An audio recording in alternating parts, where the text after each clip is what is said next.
2023. Just a reminder that this meeting is being recorded, and obviously that is being live streamed, so is available as and when. So with that, we will open up the agenda to the public and the press. Just before we go any further, it's been raised to my attention that there's some conflicting advice from the monitoring officer in terms of the membership numbers for land adjacent to Wattswood Mardyke Farm. That's item 8 on the agenda. I think, look, there's conflicting information. This is planning. It's not easy. It does get complex. What I'm going to do is I'm going to defer that until next month, until we can get clarity of the situation, come back and go with whatever the monitoring officer says. I think that's a fair way to do that. It's conflict of information, so let's just get where we are and take it from there, okay? So Mardyke Park has been deferred until we can get confirmation. Apologies about that, ladies and gentlemen. I had to go straight in there before we get to apologies for absence, okay? All right then, so with that, let's go for apologies for absence. Councillor Tandy, you can leave the chamber, thank you.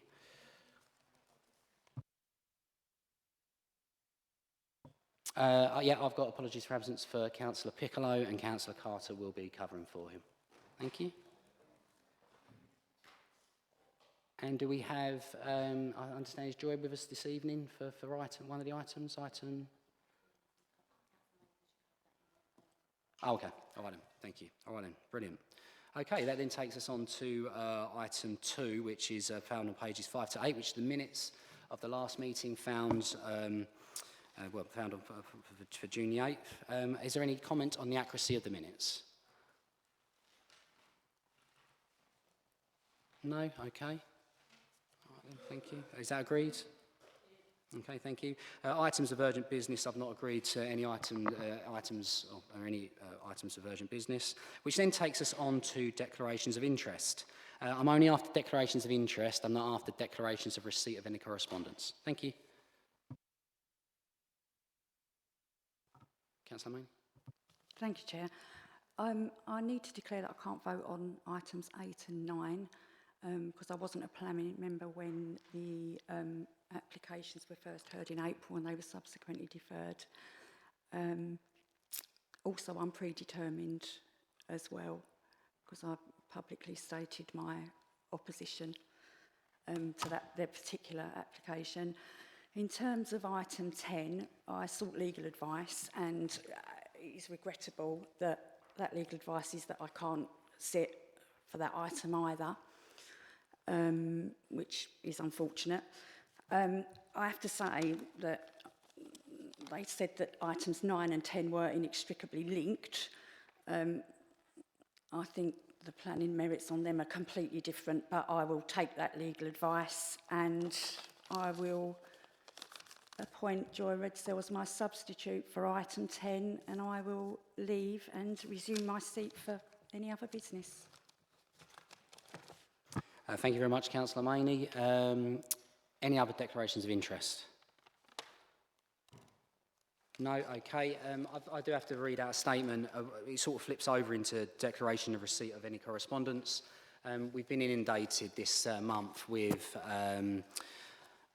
emails from members of the public. So I've created a subfolder and I'm going to go through those very shortly, and hopefully I should be able to cover off most of the emails that you've received also. However, some of the emails are suggesting that I should remove myself from item item 10. Thank you, Vice Chair. Thurrock Football Club, Ship Lane, and on the basis that I supported the application last time round, and that I am a Grays Athletic fan, and which is simply not the case. I've never held membership with Grays Athletic, and I've not attended a game in upwards of 20 years. So on that basis, I will read out the statement. I've heard some concerns have been raised that I'm a supporter of Grays Athletic Football Club and am predetermined. I am of clear mind and that I'm not predetermined, and that I can hear all arguments in regard to the material considerations and make a decision with an open mind. Okay, thank you. And that then takes us on to declarations of receipt of any correspondence. Now, as mentioned, we've had a huge amount of emails come through. If you just bear with me whilst I log in. and I've created a subfolder, so I'm going to go start to finish, and hopefully this covers everyone off. So I've had an email from a Derek Moody objecting, and I think that went to me. Pauline Davis objecting to Mardyke and the PDI Centre. Kerry Haylett objecting. This is to Mardyke Park and the PDI Centre. Tracy Mendham, and that went to everybody that I can see here. That was in relation to the PDI Centre, Bellas Park. We have Samantha Davies, that came to myself, Councillor Polly, Councillor Arnold, Shinnock and Watson, objecting to Mardyke Park, PDI Centre and 3G Pitch. Fred Taylor, that was to me individually, he's objecting to the PDI Centre and to my chairmanship of that item. We get in there, we've got Ryan Jones. Ryan Jones, he's objecting. Sorry, I've just got to open that one up. We will get there. We are getting through there very quickly. No, he's not. He's in relation to the airfield, and that has obviously been kicked back. I'll go through that when we get to it. Grays Athletic, I've had an email from the chairman. I have also had an email from MD Star in relation to Mardyke, which has obviously been deferred. Gerrit Lorenzen, he has emailed myself, Councillor Carter, Councillor Polly, Councillor Shinnock, Councillor Watson, Councillor Arnold, in objecting to the PDI Centre. I've got Julian Sutton, I understand he's an agent for Group 1. Councillor Panjala, who's objecting to, I believe, items, the Ship Lane, Mardyke and 3G Pitch. We're getting there, not much to go. I've got Fred Taylor again. We've got spam emails from him today, about 3 of them. Again, complaining about the chairmanship. And I think they went to everyone on numerous occasions, so I can tell you that. I think I'm almost there. I have not responded to any of these directly, apart from the Caroline Robbins. Okay, so with that, that's me done. Has anyone got anything else separate? Thank you. Thank you, Chair. I need really just to repeat that. I've probably had communication from pretty much all of those, so I'm just agreeing with you. Thank you. Yep, okay then, right, I think that's... yeah, all right then, good, excellent. So that's a declaration of receipt of any correspondence. Let's go back to the beginning of the planning agenda. So what we have is, from that we go on to item 6, which is planning appeals. Lee, do you have anything to query? Any questions to Lee there for that?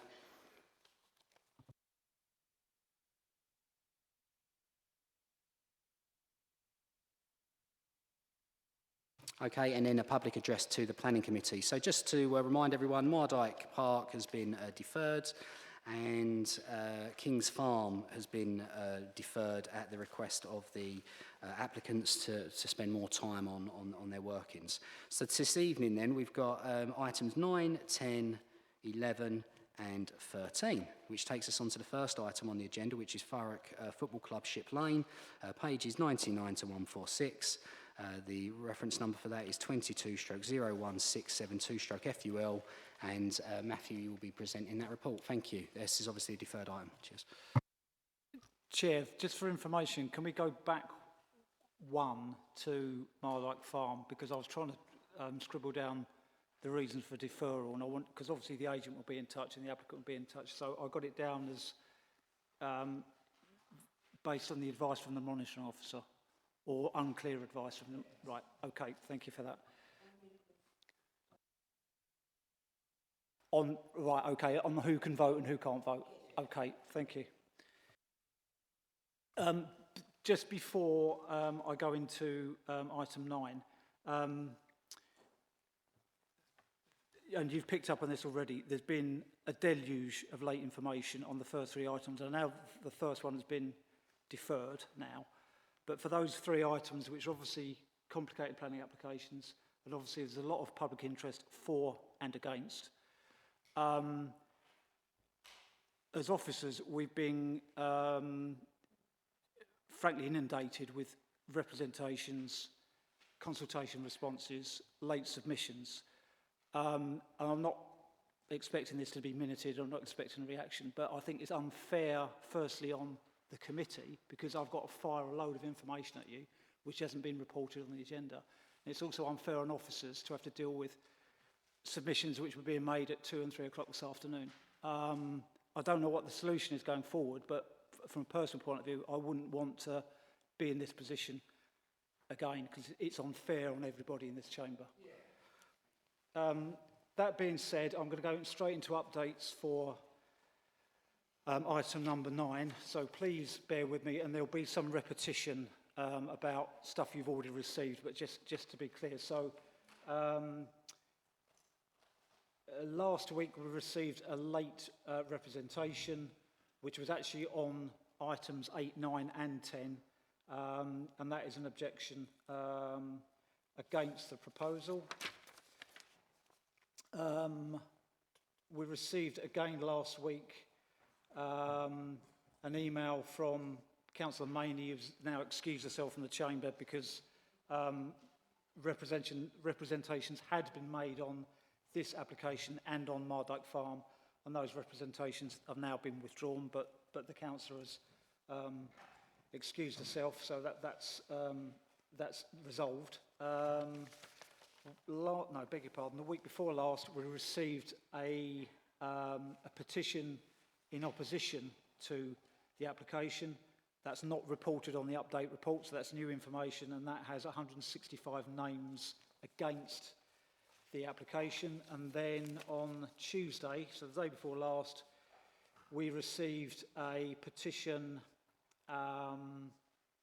through a website called change.org, and that's a petition in support of the application, and that contains 3,715 signatures, is what it says in front of me. The nature of the submission is there are a number of handwritten signatures, and then everything else, the vast majority are basically like a spreadsheet, but I'll take that at face value that that's a petition in support of the application. Okay, thank you. Councillor Watson, sorry.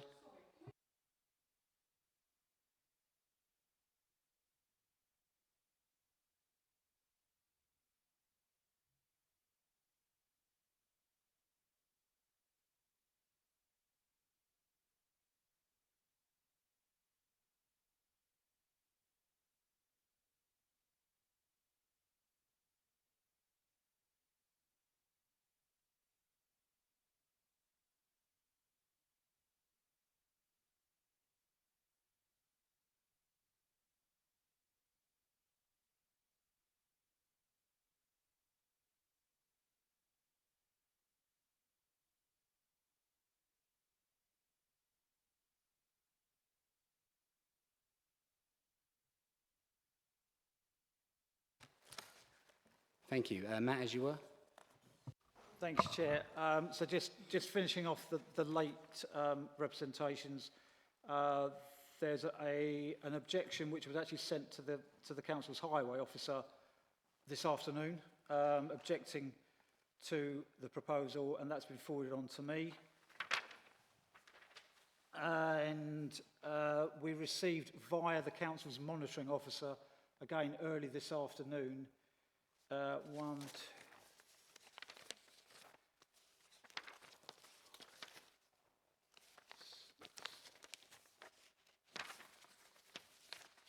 8 objections to the application. So just to confirm, they weren't submitted direct to the planning department, they were submitted to the monitoring officer and they've been passed on, but they object to the application.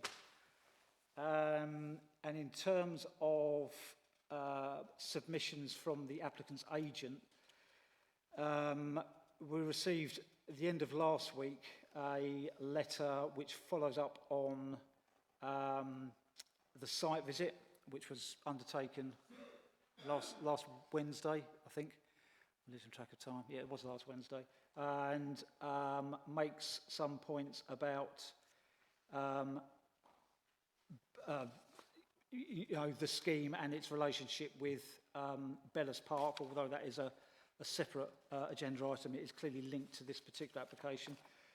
And yesterday, I beg your pardon, we received another submission from the applicant's agent, which refers to both this application and the Bellis Park application, which is agenda item 10. There's a covering letter, and it refers to the proposed 3G pitch, which is obviously the next agenda item, refers to the costs which would be involved in providing that pitch, refers to relationship with Grays Athletic Football Club, refers to business rates, to the matter of Japanese knotweed, which is an invasive species, and to the design of the proposed PDI building, and to the Section 106 agreement. Appended to that letter, which was yesterday, there is a fee estimate which has been provided by a sports services provider, which gives a figure for the costs of providing the 3G pitch. That estimate is dated December 2022, which I'll update a bit more in a minute. And also appending to that letter are options for different colour cladding for the proposed PDI building. So there are 3 options, but they are presented as options. They don't actually have the status of being revised plans, but what the applicant is saying is if permission were to be granted, and clearly the recommendation is to refuse planning permission, they would be happy for a condition to be attached which could potentially resolve the external appearance of the building. And is that the last thing? Yeah, so the last update is from this afternoon, and it's another letter from the applicant's agent. And first off, it provides a revised fee estimate for the cost of revising a pitch, this time dated today and not December last year. And that now suggests a figure of about £570,000 to provide a 3G pitch with fencing only. And the covering letter, I'm not going to read the whole thing because I'm conscious I've been speaking quite a long time already, refers to the updated quote, refers to the next item on the agenda and how that potentially could be delivered, refers to potential sort of heads of terms, which could include a financial contribution to the pitch, although the application you have before you at item 10 is to actually provide the pitch, not to give you money to provide a pitch. And appended to that letter is an email from Impulse Leisure, and that is in a nutshell saying that Impulse Leisure are a registered charity and they operate Bellis Park, and they would basically be happy to take on the facility were it to be provided, and they refer to what they consider to be the benefits of providing 3G pitches. So apologies for that, and that's just, I'm afraid, an example of the late stuff which has been thrown at us very late in the day. So if it would be a benefit, I'll whiz through the presentation. I don't think I'm working. So that's the site. Members who were here in April would have seen this presentation already, but I'll whiz through it again. So the site is located on the eastern side of Ship Lane, north of Junction 31, and you can make out the A282 on the right-hand side there. The site is in the Greenbelt. The site includes the former Thurrock Football Club stadium, which is on the southern part of the site, and the former practice pitches on the northern side, and also areas of unused land. The Mardyke, the river there, forms the northern boundary of the site. So if we can ping on. That's an aerial picture, so that's fairly recent, and you can make out the stadium, and you can make out the former practice pitches, which are now overgrown and unused, and obviously you can make out Ship Lane and the A282 stroke M25. Next, please. That's an aerial picture from 2014, which shows the practice pitches when they were in operation. And the information we have is that Thurrock Football Club ceased or resigned from the league, I should say, at the end of the 2017-2018 season. So no football played on either in the stadium or on those practice pitches after about April or May 2018. Next, please. So the actual application you have before you. Sorry, I'm jumping around the paperwork all over the floor. Is for the development of a vehicle pre-delivery inspection centre. And that would comprise a building which is in the centre of the screen now, which is basically a rectangular shaped block which is partly dark grey and partly green. So that's a physical building. And then a car park which is circa, I think it's about 1,100 spaces off the top of my head, and a vehicle turnaround facility and associated fencing. The applicant has maintained the site would not be floodlit, so we have to take that at face value. The point we've made in the report, and I'll make again just for clarity, is that the football club, the other element of the proposal which does need planning permission is that there is a clubhouse building, which members would have seen on the site visit, which is a two-storey structure right at the southern boundary of the site, and the application proposes a change of use of the first floor of that building from a flat, which is a Class C3 use, to become part of the clubhouse, so to be used for general, football-related activity. So the point we've made in the report is that the development which requires planning permission is a PDI building, associated car park, vehicle turnaround and associated fencing. The football club is there, it's lawful, and it doesn't require planning permission for that to be reused. Although clearly the applicant is praying in aid the fact that they consider that this application is perhaps a mechanism to reuse the vacant stadium, but in simple planning terms that can happen without the need for planning permission. Next slide, please. So there's some elevations of the PDI building. I think I said in April it's quite utilitarian. It is what it is. Vehicles would be inspected, modified after they are imported, and they would be imported from 4 ports in the UK: Sheerness, Avonmouth, one in the northeast and one in the northwest. It's in the report. I can't quite remember where, but it's obviously imported at some distance on the back of car transporters to the site. They're tested, they're prepared, and then they go to dealerships in London and the southeast. So that's the building, part single storey, part 2-storey, quite utilitarian. The applicant, fairly late in the day yesterday, provided options of other types of cladding. So it could look different from that if planning permission were to be granted. Next, please.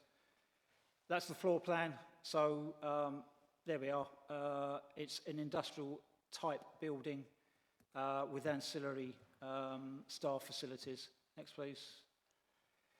On to some pictures. So that's Ship Lane looking south towards Junction 31. So the existing access into the site, which includes the stadium, is immediately in front of you there on that picture. And the site is off there to the left. Yeah, next please. So that's within the site, and that's looking towards where the vehicle pre-delivery inspection use would be, looking west towards Ship Lane. So the football stadium is behind you as you're standing there. The building would be on the left-hand side near where that hedge is, and then the rest of what you see in front of you would be a car park. Next, please. That's looking north towards the Mardyke, so that's looking across where car park and fencing would be. Next, please. Similar view looking back towards Junction 30 by the look of it. So everything to the left of that tree line up to about that pylon would be hard surfaced car parking basically. The building would be behind you. Next, please. And that's, again, looking towards the Mardyke. The purpose of that picture was to say that on the other side of the Mardyke, there is a public right-of-way, which is a cycleway and footpath and perhaps even a bridleway. And within the report, we've made reference to the fact that although the applicant is referring to a boardwalk as a benefit of the scheme, it doesn't actually connect to the wider public rights-of-way network, so that is a limited sort of weight can be put on that at all. Next, please. I think there's only a couple left. Again, that's just looking towards junction 30 and a summary of the application. So the update report, which was obviously sent to members last week, gives a snapshot of what happened at committee and what's happened since, and I've just fired a load of other updates at you. Apologies, that's just where we are.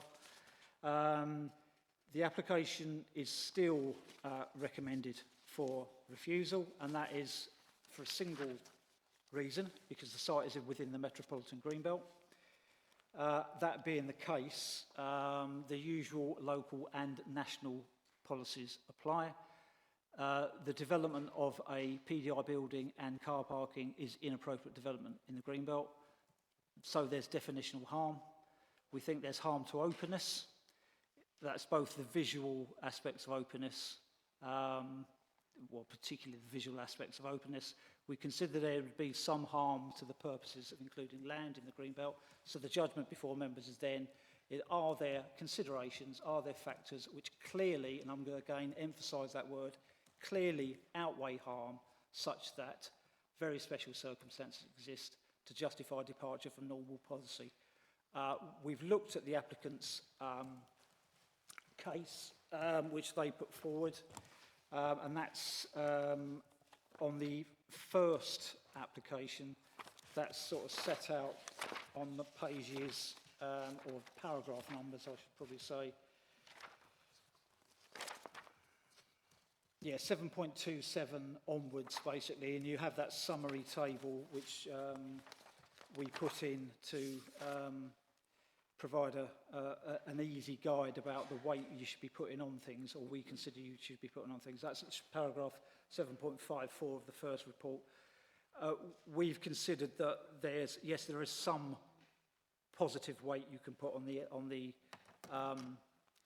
the benefits and the other considerations which the applicant has put forward, but it's also the case that only limited or no weight can be put on a number of the other factors. So if you weigh all that together, the officer's opinion is that the substantial harm you must ascribe to impact on Greenbelt is not clearly outweighed, ergo very special circumstances do not apply, and therefore you have a recommendation to refuse planning permission.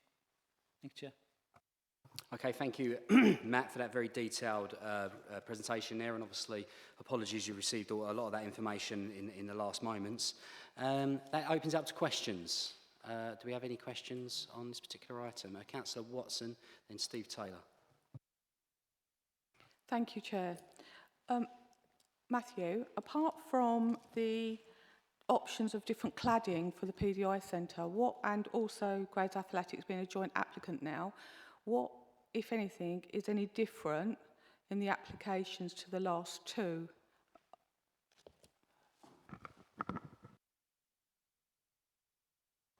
Yeah, but the point about the cladding is their options. So the drawing I showed you is what actually has been formally submitted, but clearly the applicant and their agent have looked at the committee report and they've sought to give you a flavour of what could be done, albeit it's very late in the day. So yes, that potentially is a change. So the external appearance of the building could change from what was previously put before you. I think if you look at the description of the development, I mean, so going back to the first report from April, there's a planning history section, and you'll see from that that this is actually the fourth application for a very similar proposal on the same site, which has been brought forward, and this is the third time it's been to planning committee, and there are two applications which were considered by this committee and refused. and we didn't get an appeal against any of those, so it hasn't been, it was never tested. There was a third application where we exercised a discretionary power under the Town and Country Planning Act. If you were to look at the factors brought forward in support of the application by the applicant, they're broadly similar to the previous 3 applications. So what the applicant is arguing is the stadium will be transferred, gifted, whatever the word is, to Grays Athletic Football Club. But that's consistently been an argument and has been considered before. So that's basically the same. The provision of the 3G pitch that is new in some respects, because the first application, and I can't cast my mind back, I'm afraid it's been a busy day with all that stuff going on. I think the first application was probably suggesting that the existing natural grass pitch within the stadium could be replaced by a 3G pitch.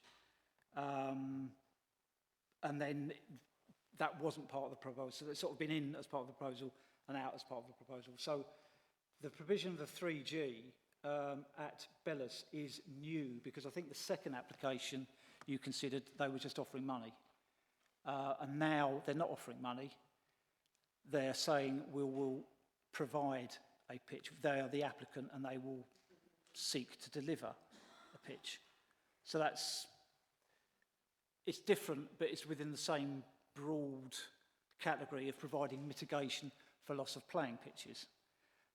And one of the questions which was raised at last committee, and I can remember quite clearly, was at what point do those former practice pitches stop being relevant? And we've checked it out, and at the time when the application is made, it's a 5-year period. And the application was made in December 2022. If you work back 5 years, it is caught out by it. If that application were to be made now, we probably wouldn't need to consult Sport England, but we are where we are. So mitigation in terms of losing the pitches, either a financial contribution or providing new pitches, has always been part of the argument. The HGV turnaround has been a consistent element of the proposals. So that hasn't changed. The applicant has also argued the case about economic benefit and job creation. That hasn't really changed. And we've drilled down into some of the detail about that and about actually how many full-time equivalent jobs it creates. And we've provided some information about if this site were to come forward for a comparable logistics scheme, actually the number of jobs doesn't compare very favourably. So for the size of the site, you're not getting a substantial number of jobs, but you'd have to take your own view on that. So the new thing this time, and I'm going to paragraph 7.43 of the April report. The applicant previously wasn't arguing tree planting and ecological enhancements. Now they're saying we can do tree planting, we can do landscaping, and there'd be an ecological enhancement. So we've considered that as a new item back in April. And looking at the table again, I think we've probably said it's probably fairly limited, because any development would be required to provide new landscaping, because that's how the Planning Act works. It's encouraged. That's what the NPPF is about. And in things like ecological improvements, from November there'll be a statutory requirement on all developers above a certain size to provide something called biodiversity net gain, which is something this committee is going to have to grapple with from November, and officers are going to have to grapple with. So, yes, it's a benefit, but applicants should probably be doing it anyway. The applicant is also referring to new electric vehicle charging facilities. That wasn't brought before as an argument, so that's new. And then if you look at the April report, paragraph 7.49 onwards refers to that. And basically what we've said is, from last year, the council updated its parking standards to include electric vehicles. And pretty much what's being proposed is, the PDI facility would have to provide its own electric vehicle charging. What the benefit, if you like, is that the applicant is proposing 2 public EV charging facilities outside the stadium. So that's the benefit. That's over and above what the policy would require. So it's 2 spaces. Yeah, you can give it some benefit, some weight, but it's fairly minimal. And the other new thing, 7.51 of the April report is a boardwalk. So what the applicant is saying is along the northern boundary of their site, adjacent to the Mardyke, they will provide a boardwalk. I haven't got a plan I can show you.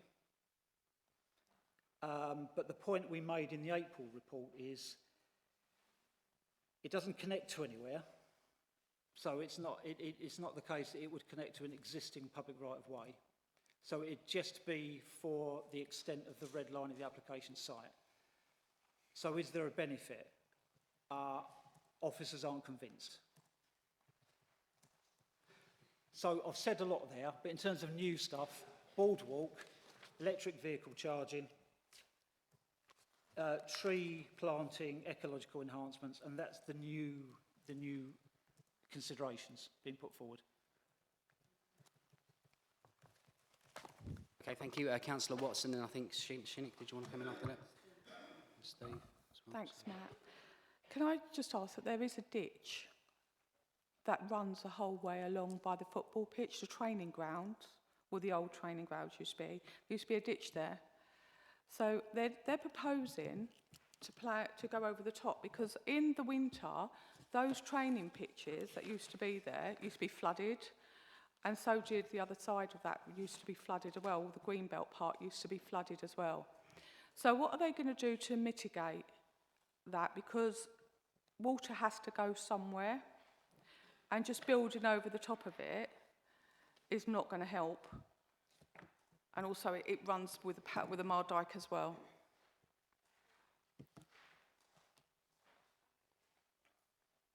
Yeah, just bear with me a minute, Chair. So the Environment Agency were consulted on this application, and paragraph 5.9 of the April report summarises their response. They submitted an initial holding objection. That was removed. And it was removed subject to the local planning authority exercising its usual duties. And what that means is we have to apply something called the sequential test, which is about if reasonably available sites are available in the borough or in a reasonable catchment area which could accommodate the development at a lower risk of flooding, the development should be moved there. The applicant did submit, and we apply the test because that's our statutory responsibility, but the applicant has to give us the ammunition, if you like. So the applicant provided a search. So they searched, are there available sites of that size in the borough, in the local area, which are at lower risk of flooding, which could accommodate the development, and none were identified.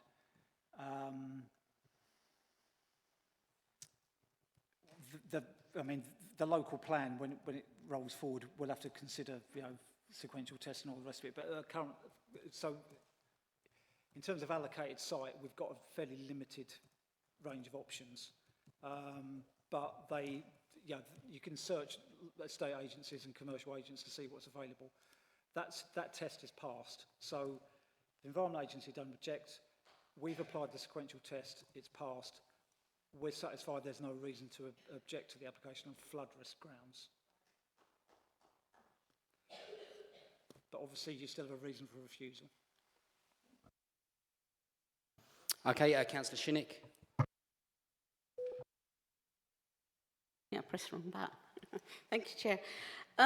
Matthew, regarding the G3 pitch at Bellis, there's a sum of £575,000. Is there lights going to be on there at all?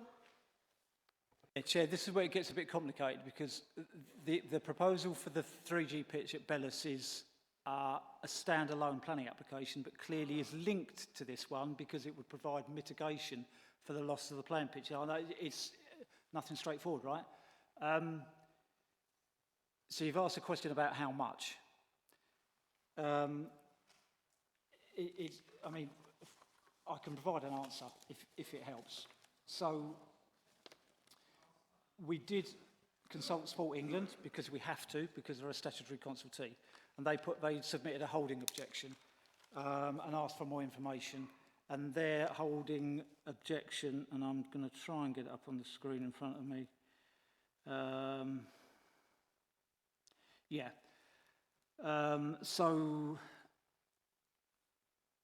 So we're just going to quote, as it is proposed that the facility would be constructed with a budget of £500,000, this is a concern because full-size 3G artificial grass pitches, which meet FA design guidance and are FIFA quality standard compliant, currently cost around £1 million. So, what's Sport England? Thank you, everyone. Thank you. Matthew, can continue, please. Thank you. So Sport England are a statutory consultee, and by what that means is we have to consult them. We don't have an option. If we didn't consult them, any decision would be liable to challenge. So Sport England publish something called a facility cost toolkit, and what that does is basically set out a range of leisure facilities from swimming pools to tennis courts, you name it, and everything between. And that is updated periodically, and it's updated on the basis of inflation, build costs, all the rest of it. The latest one I had, which I printed off yesterday from the website, was from the third quarter 2022. And what that says, and we are talking about an adult-sized pitch, we're not talking about mini soccer, under sevens, whatever. We're talking about an adult-sized pitch, which is approximately 100 metres by 60. So for 3G, the range of costs, third quarter last year, go from 1.075 million to 1.13 million. Floodlit, which is a point. So that gets you the sub-base, the actual playing pitch, which it can be at various depths, thicknesses, which influences the cost, fencing, lining, and floodlighting. What the applicant has done, as I said earlier this afternoon, and I've probably put it on the floor. Oh, where is it? Not that one.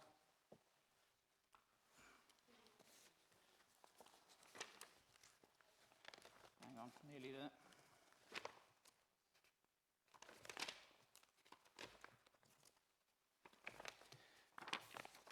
So the applicant, this afternoon, sent over and I've referred to it in the update. So Sport England are saying $1 million plus, floodlit.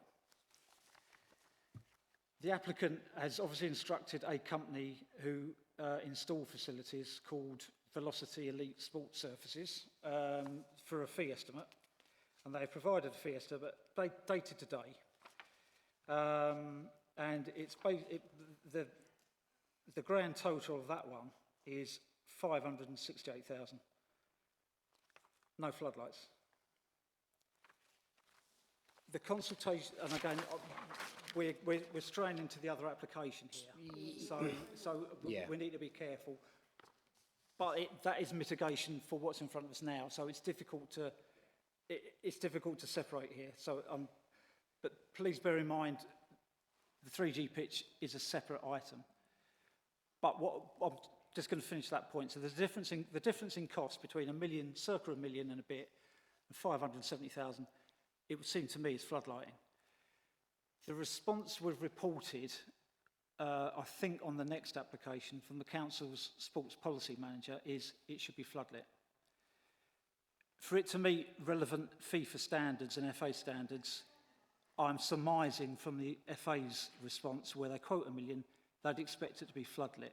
From my personal opinion, because a lot of us are football fans, and there's a few in the room, and go along to football and have played on 3D pitches and have coached kids football and given up Saturday mornings for months on end. The benefit of a 3G pitch is it can be used intensively. So it doesn't wear. Eventually it wears, but after a number of years. So it can be used intensively from morning till late evening. If it's floodlit, clearly it can be used intensively during the winter months. Something which isn't floodlit can't be used as intensively. Okay, thank you. Councillor Lydiard, did you have your hand raised or no questions? No? Sorry? Oh, Steve Taylor. Thank you.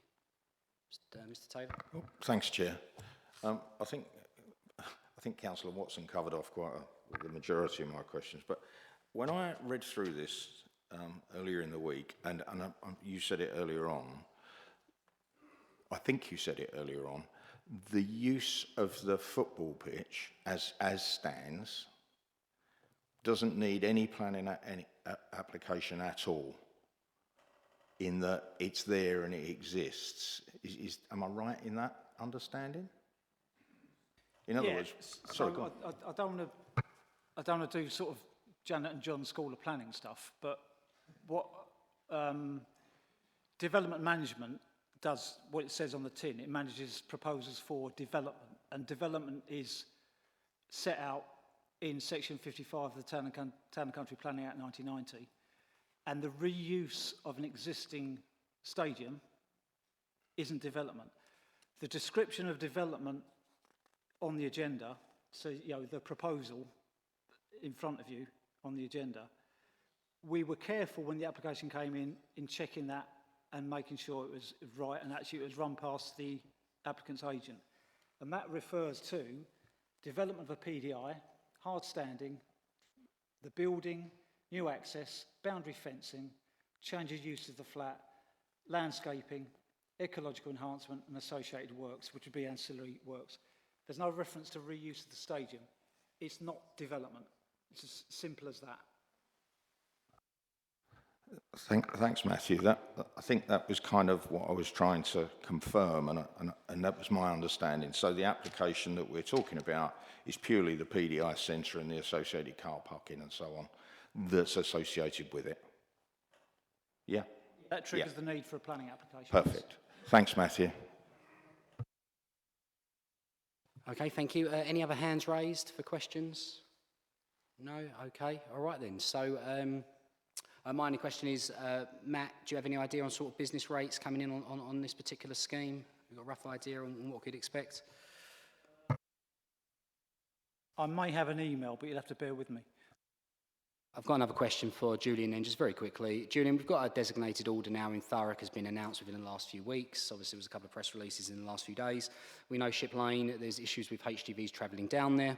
At the moment, there's an excuse that drivers use, that there's nowhere to turn around. If you put in the turn-in circle, obviously, I think that excuse goes if this application goes ahead. Do you have any sort of suggestions for Section 106 contributions for a HGV camera on Ship Lane? Is that the sort of things you can start looking into now if schemes like this were to go ahead? Potentially, yes, but at the moment, there's a lot of internal debate in terms of what we will be able to and what we can enforce. Obviously, there's things like the back office and a lot of other issues to set out. Also, obviously, it will require potentially an amendment to the traffic order.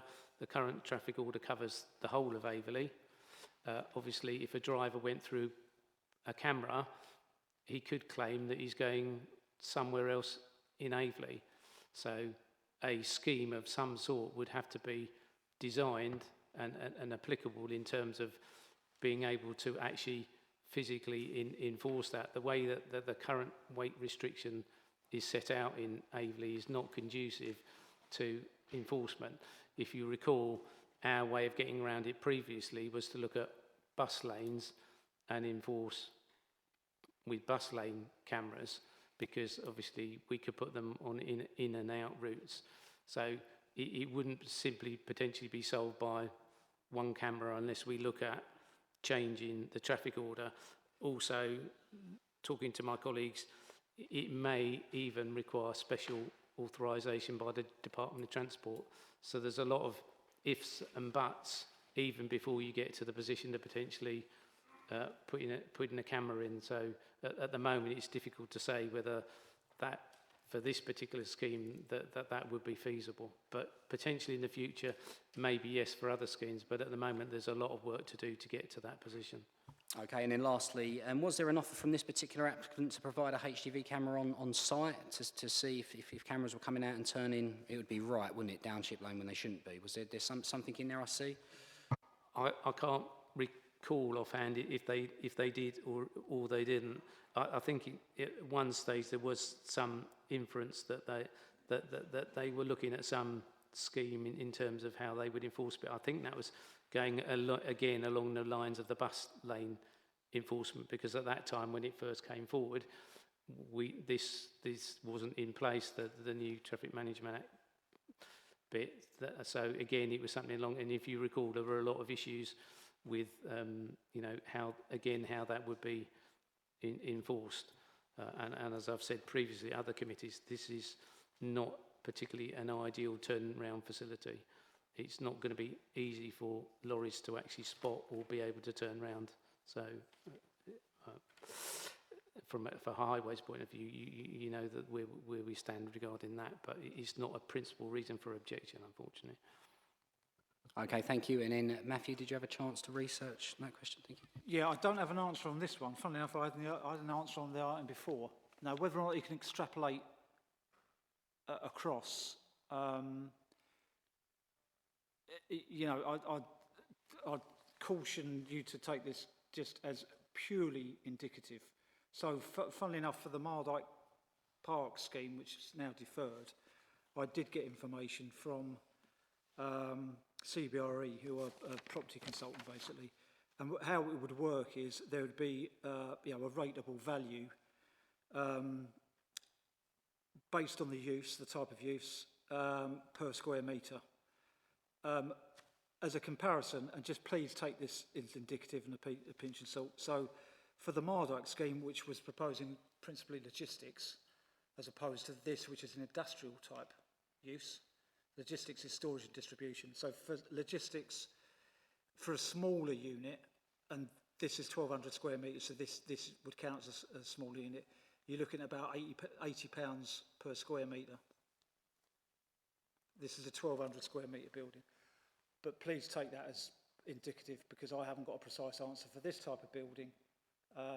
That's for a different use class. So it would generate a rateable value, yes.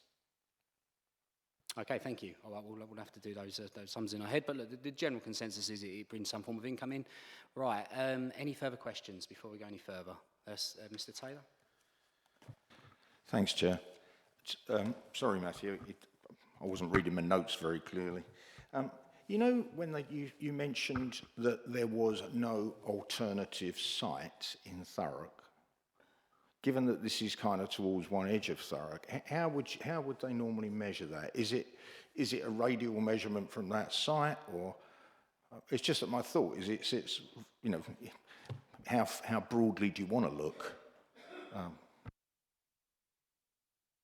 Right, I'll try and get the information which was provided by the applicant, and sequential tests will look, or the evidence to support a sequential test will look different depending on the application. So the area you use could be borough-wide. There could be examples where it's beyond borough-wide. There could be examples where it's focused. You know, a building has to be in a particular location, so you narrow the search area. And it's about reasonably available sites. So do they have a local plan allocation? Are they allocated? Can they be developed at speed? You know, have you got a willing landowner? There's a number of factors which come into play. With this one, and I'm going to go from memory, but what the applicant did, so what they did with the search area, because they would be bringing in cars on the back of car transporters, it's a road location dominated search. So what they did was look at a corridor of land, if you like, A13, I think they looked at the 1089 as well. Within Thurrock, they didn't go west into Havering, for example, and they didn't go further east, Basildon or whatever. So it was like a corridor of land, either side of north and south of the A13 extending into 1089. I'm going from memory here. So but bearing in mind everything's coming in and out on transporters, that seemed to be a reasonable search area. Because there's no point in introducing a search area in a remote part of the borough, in the northern part of the borough, for example, because is that suitable for HGVs to access an egress? Well, it probably isn't. So you can discount parts of the borough. It's got to be easily accessible to a certain type of vehicle. And then the search is, have we got anything allocated in the core strategy and or the local plan? But the council never did site-specific allocations, so that holds us back. And indeed, I've seen some sequential tests which actually go back. A lot of members won't remember, but the council in 2013 did 2 consultations on site-specific allocations, which we were identifying sites and reasonable alternative sites for development. It wasn't progressed, but at least we did the exercise. So some applicants actually look at that document. Does it pick up anything? So the search area is constrained, and then you have to look at what's reasonably available. Is it at a lower risk of flooding? Now, you'll know a lot of the commercial sites in the borough, they're in the same risk of flooding. So they're not at a lower risk. And anything which could be at a lower risk would be constrained in any way, and would be, guess what, it'd be greenbelt again as well. So it's a constraint on this site. It's a constraint which applies to a lot of sites in the borough. So we concluded there are no reasonable available alternative sites within their search area at a lower risk of flooding. But each sequential test will be different. Yeah, no, that's fine. Thanks, Matthew. I'm just kind of following your logic. I was just thinking, well, if you went back to junction 30, there's quite a lot of sort of areas around there, but it falls under Brentwood as an example. And it was just trying to understand, so there's no mention of them using the river and that being part of that, because you're saying it's all coming by road. That's what I was trying to get to, but that's great. Thank you. I mean, just picking up on the point, members will be aware there are existing PDIs in the borough at Purfleet Terminal and at Port of Tilbury, and that's river transport, for importation anyway. Okay, thank you. Any further questions? No? Okay, so as this was a deferred item from last time, we don't have any speaker statements. That then takes us straight into debate. So first of all, thank you everyone for your representations on this particular item. Obviously there is a recommendation set out on page 143, which is to refuse planning permission. I myself will be supporting this particular application. I think that given our current economic climate, both nationally and locally, I think this is obviously some clearly much welcome jobs and investment in the borough. It's around about £7 million being pumped into the local community. We do have form in supporting football clubs in the area, such as Tilbury. A couple of years ago, we obviously allowed them to move on to the Greenbelt to have their stadium built. And we're obviously looking at these training pitches. It was 5 years, almost 5 years since they were last used. And as such, there is a deadline on when we can sort of claim to sort of have those replaced. There's no plan to get them re-turfed. With the site as well, it's very close to the UK road network, so I do think it's situated in the right place. I think the HGV turnaround will be helpful. It would move that excuse from HGVs going down Ship Lane and not being able to turn round. And obviously with the consent order for being able to enforce this sort of stuff, I know we're very new into that, but it could be, as we go into the future, that we might be able to start putting some weight limits and enforcement on these roads. So I'll be supporting the scheme. Over to yourselves. We'll head to the vote and find out where we are. Thank you. I'll go Councillor Arnold, then Councillor Carter. Thank you, Chair. Thank you, Matt. Very detailed report. For me, making this decision on this planning application has been incredibly difficult. There is much to discuss on both sides, and I've listened to both sides, and I do understand this is a uniquely complex debate, but I am confident I've made the right decision. I am completely and fully understanding of Grays Athletics' continued search for a permanent home after all these years. But the principal reason surrounding this application is for the development of a large PDI centre supported by a car park for 1,204 vehicles plus staff, etc. Having had the opportunity to walk around the entire site, I could not escape the sheer size and scale of this proposed car parking area. It is enormous. And obviously, being the person I am, I couldn't help but notice there were quite a few rare birds flying around. There's lots of insects, an absolute abundance of natural life in that area. I know it's been left to grass over for quite a long while, but for me, I think losing that permanently is a little bit of a step too far. Again, whilst I have every sympathy in position with Grays Football Club and their position they find themselves in, I cannot find it in my heart to give up this huge area of open green land.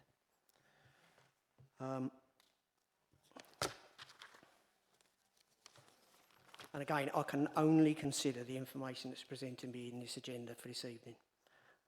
I find there is insufficient detail in the report to help mitigate against the potential harm to Averley Village, surrounding areas and all the residents that live there. HGVs, suppliers, vehicles, large and small, private vehicles, will all want to go north to Averley Village as soon as there is a problem, an incident, an accident, severe weather conditions at the bridge. Everybody will be looking to go north. I presume it's north up through the village. And in this report, at this stage, I do not see anything that will help that situation. It is human nature that people will take the easiest route to escape any issues on the road. I believe, I might be slightly mistaken, but somewhere in the report it says that every attempt will be made to restrict traffic movement towards the village. But I don't think this is good enough. Unfortunately, I won't support this application until measures are in place to protect Averley Village. Thank you. Okay, thank you, Councillor Arnold. I'm going to go to Councillor Carter, then Councillor Shinnick, then Watson. Thank you, Chair. I express much the same views as yourself, Chair, but I think this has a lot more value to the community and surrounding areas than is presented in this report. And I do think the overall weighting is quite harsh, if I can be clear. And there's so many great things that comes from this application. It does provide some good jobs, but also it does provide a home to Grays that has been missing for years and years. And it's an integral part of the Grays community. I remember the old stadium about the age of 7. It was actually my first ever live football game. That never really got the bug for football that everyone else seemed to, but it really did bring our community together, and that should only be applauded. And I think we have to say those training pitches at the site are going to be gone in 5 years, whereas we have a chance at a better 3G pitch in Bellis now. Okay. Thank you, Councillor Carter. I'll go over to Councillor Shinnick, then Councillor Watson. Yeah, for me, I can see the need for a football pitch, and I would support that 100%, but I can't go along with the application because of the flooding aspect down there. I know in the winter that area floods, so for me, I'm against. Okay, thank you. Councillor Watson. Thank you, Chair. I sympathise with Grays Athletic. They haven't got a home, just like the Arena Essex Speedway have not got a home either. Grays belongs in Grays, but by and by that, we're not here to talk about a football stadium, we're talking about the planning on a PDI site. Personally, I'm not going to accept this or this application. I think there'll be too many lorries. I think that they will use Averley as a rat run. I also feel that they are going to snarl up when we've already got enough issues going already on Junction 30 and the roundabout. And I'm a casualty of when that happens, and that surrounding area along with Purfleet as well. Therefore, I really would suggest Grays Athletic hold a conversation with Thurrock Football Club and see if there's anything you can do. But unfortunately, Thank you. I cannot accept this application and take out such a massive part of the green belt that we so need for it helps with the pollution that comes off the M25. And as another colleague once said, it is a green lung. So I am going to decline this application. Okay, thank you. Thank you very much, Councillor Watson, for your comments there. And Councillor Polly, I'll bring you in. Mr Taylor, thank you. Should I go to Steve? Yeah, Steve Taylor, thank you. Sorry, I wasn't sure who I was then. Thanks, Councillor Polly. Thanks, Chair. You're all fairly clear on my view of the Greenbelt, and I won't go through the sort of the normal run-of-the-mill stuff. I think we've talked about it enough, but I have to once again point out that the Metropolitan Greenbelt was supposed to be a 25 to 35 mile band around metropolitan London, and the narrowest part of it is in Thurrock. And every time you nibble away at bits like that, it makes the development of a big industrial type environment, it's shoving it closer and closer to the borders of Averley, which is a small village, what it'd like to be. But if you keep going up that road, you're kind of getting closer and closer, because I see, we've all seen it before, somebody builds on the first bit, then they go the other side of the river. And as for putting floodlights around it, when the other side of the river is supposedly a walk, and it's, you know, if we're talking about the ecological approach, well, I don't know who's been wandering around in sort of any kind of a nature reserve or park, but you don't put floodlights up at night because the animals just bugger off. They don't like it. So it's not just what it's doing, it's going to have an impact if it were to happen further on as well. And as I say, it just squeezes that bit towards Averley, and again, it's eating into that last bit that we've got. And you drive around to the other side of the M25, you've got vast swathes of greenbelt. That's how it always should have been. But we seem to always have to give it up in Thurrock. And I don't understand why. It makes no sense. We've already got the M25 running through it. That's bad enough. Do we really then want to build everything right next to it? So as far as I'm concerned, it won't come as a big surprise. I'm dead opposed to it. And I have to say, with a sort of slight tongue-in-cheek, I've never seen EV charging points used as mitigation for development in the Greenbelt. I find that quite strange, but it is what it is. So that's my view. Thanks, Chair. Okay, thank you there, Mr Taylor. And on to Councillor Polly, Vice Chair. Thank you very much, Chair. And I'm glad that we did defer this from the April committee, because it did give members a chance to walk out onto the site and view it. I also, as Councillor Watson, live in the west of the borough, and those football pitches, when they were the training pitches where the PDI centre were, the levels were raised at the time that those pitches were put in to address the flooding issues. I accept it floods the other side of the road, but I think the actual site where the training pitches are, because of the increased levels, there is a bank there that they don't seem to flood as much. We have also been informed through the site visit that these these vehicles are already coming into Thurrock. They already come across from Sheerness. We've already got the traffic from them. And then they go on elsewhere. They go on to St Albans. They go on elsewhere. So we've already got the traffic issue on that junction, but we've no benefit for the residents of Thurrock.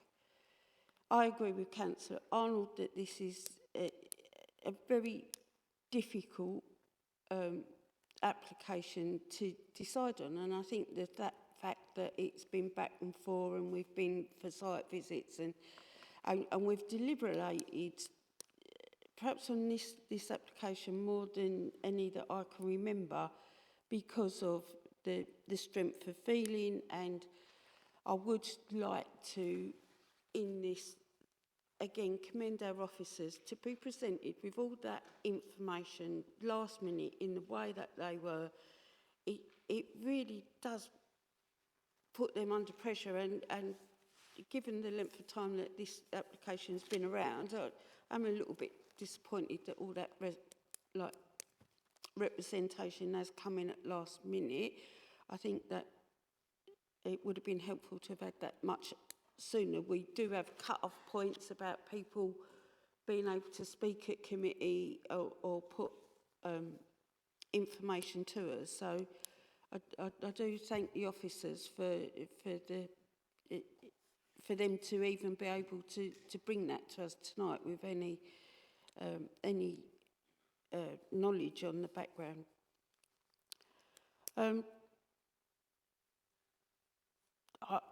I'm minded to move with you, Chair, and with Councillor Carter. I will be supporting this application.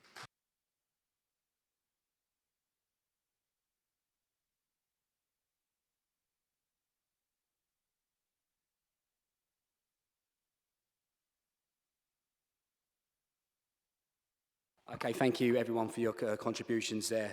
Yeah, I'll just say again, I think both sides of the argument were presented really well there. So there's 6 votes on this, 3 in favour, 3 against. So obviously that may come down to a casting vote. On that basis, I will move that we approve this application. And before I go any further, thank you. Is that seconded? Second. Councillor Polly. Okay, so Lee, I'll bring you in there, please. Thank you. Okay, thank you, Chair. For the benefit of people watching, what we need to now do is refer to the Council's Constitution. So the Council's Constitution, Chapter 5, Part 3, sets out the process it needs to follow where the officer recommendation, where there's a motion departing from officer recommendation. I'll quote straight from the Constitution, which says that the mover of the motion should clearly specify or write down the motion, including the reasons for departing from the officer recommendation. Any motion must be seconded. The planning officer should always be given the opportunity to explain the implications of what's being proposed, and if it's not clear or if there's areas that need to be further advice is required, then a report should be brought back to a future meeting in the planning committee, which would outline the implications of making a decision contrary to the planning officer's recommendation. The council's legal advisor should also be given opportunity to feed into that. So, Chair, what we have is one reason for refusal, which was set out on page 106. As the case officer said, there's inappropriate harm by the way of inappropriateness and harm to openness, and also conflict with purposes of including land within the Greenbelt. The applicant has presented 7 factors, which constitutes a very special circumstances case, which is summarised on page 137. So, Chair, what we'd be looking for is reasons and factors to depart from that and to come to a different decision, and that's over to yourself and to the committee from there. Thank you. Okay, thank you very much for that, Lee. Yep, so obviously very familiar with the weighting on these applications. on page 137. So obviously, first of all, obviously we do need to, in the first instance, recognise the harm to the greenbelt. I think that's the first thing we need to do. And then obviously looking at the weightings that have been put forward by the officer, I'll go through those now. So obviously I am acutely aware that whilst I think many are passionate about the stadium being handed over, strictly speaking, it doesn't need planning permission. So I accept that the gifting of the stadium is very positive limited weight, and I also accept that the new tree planting and ecological advancements are very limited positive weight. Moving over to, I suppose the main one is obviously the introduction of a new company into Thurrock with associated job creation. Now that's limited positive weight. I would argue that should be significant because Thurrock has been identified as a need for employment in the west of the borough and a technical base for the upcoming local plan. It is the provision of 30 new jobs here in Thurrock, and there is obviously perfectly, especially in West Thurrock, are economic hubs that are adopted in the local development framework. So in that sense, I do think we can add significant weight. Are you, sorry? You can't hear. Yeah, everyone, sorry, if we could just keep discussions down to a minimum. I think Kenna just missed out on that. Did you want anything like that repeated, or? Okay. Yeah, if we could just keep the chat down to a minimum. And then obviously we've got this HGV turnaround point on Ship Lane, and obviously that's been advertised as light, positive weight. I'd like to add that as significant, given the troubles that they do have on Ship Lane.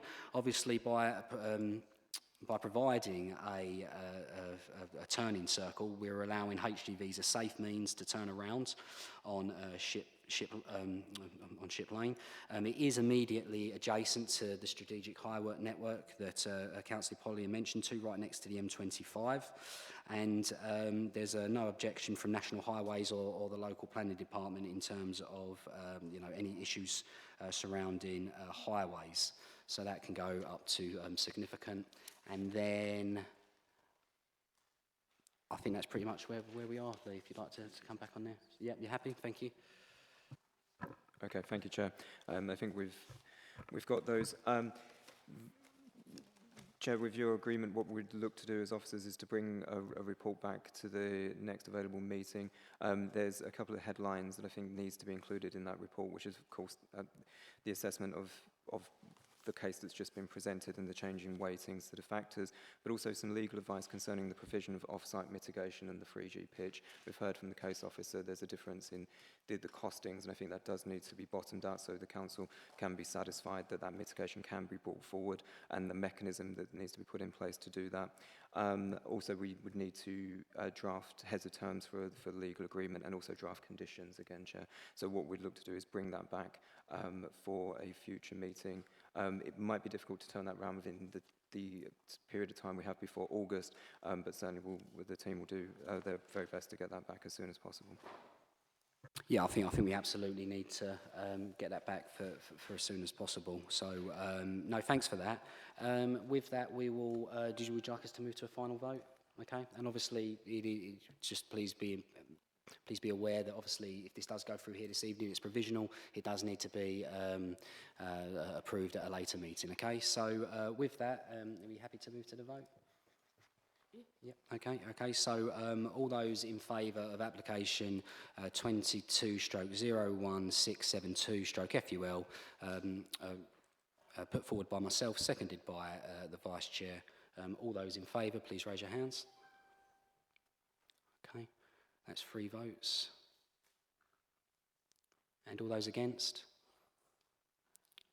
Okay, that's 3 votes, and with that we can say that application reference 22/01672/FUL has been approved. Thank you. Thank you everyone for your contributions there. Chair, just one procedural point for the benefit of everybody in the chamber and whoever's watching online. So we'll have to bring it back to next reasonable available committee, and if you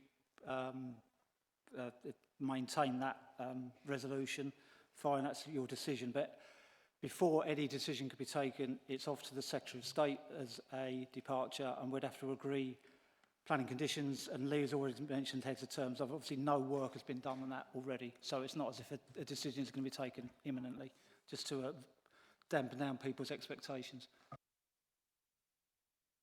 Thank you. Okay then. All right then. Well, thank you everyone for that. We can now move on to item 10. I'm just going to get my paperwork here. And item 10 is Bellis Park Golf. I'll just allow a couple of minutes for everyone to leave the chamber. Thank you.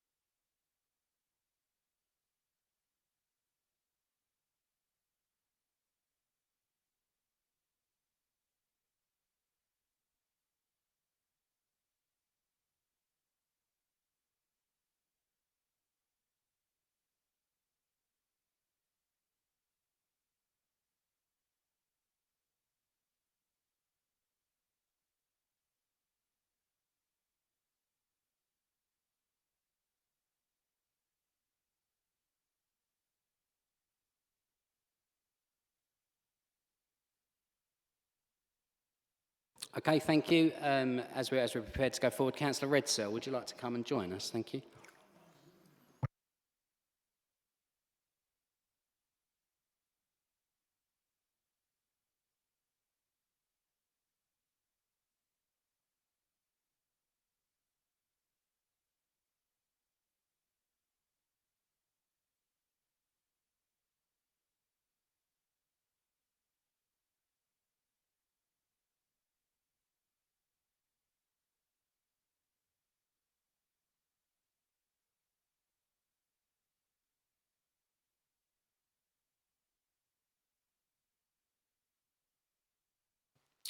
Okay, right, so we're ready to start agenda item 10. What we'll need to do, obviously, because of the complexities of these two items being split, I'm just going to bring in Linda from Teams to give us some advice on this particular application, and then over to yourself, Matt. So, Linda, are you with us if you'd like to come in from MS Teams and present?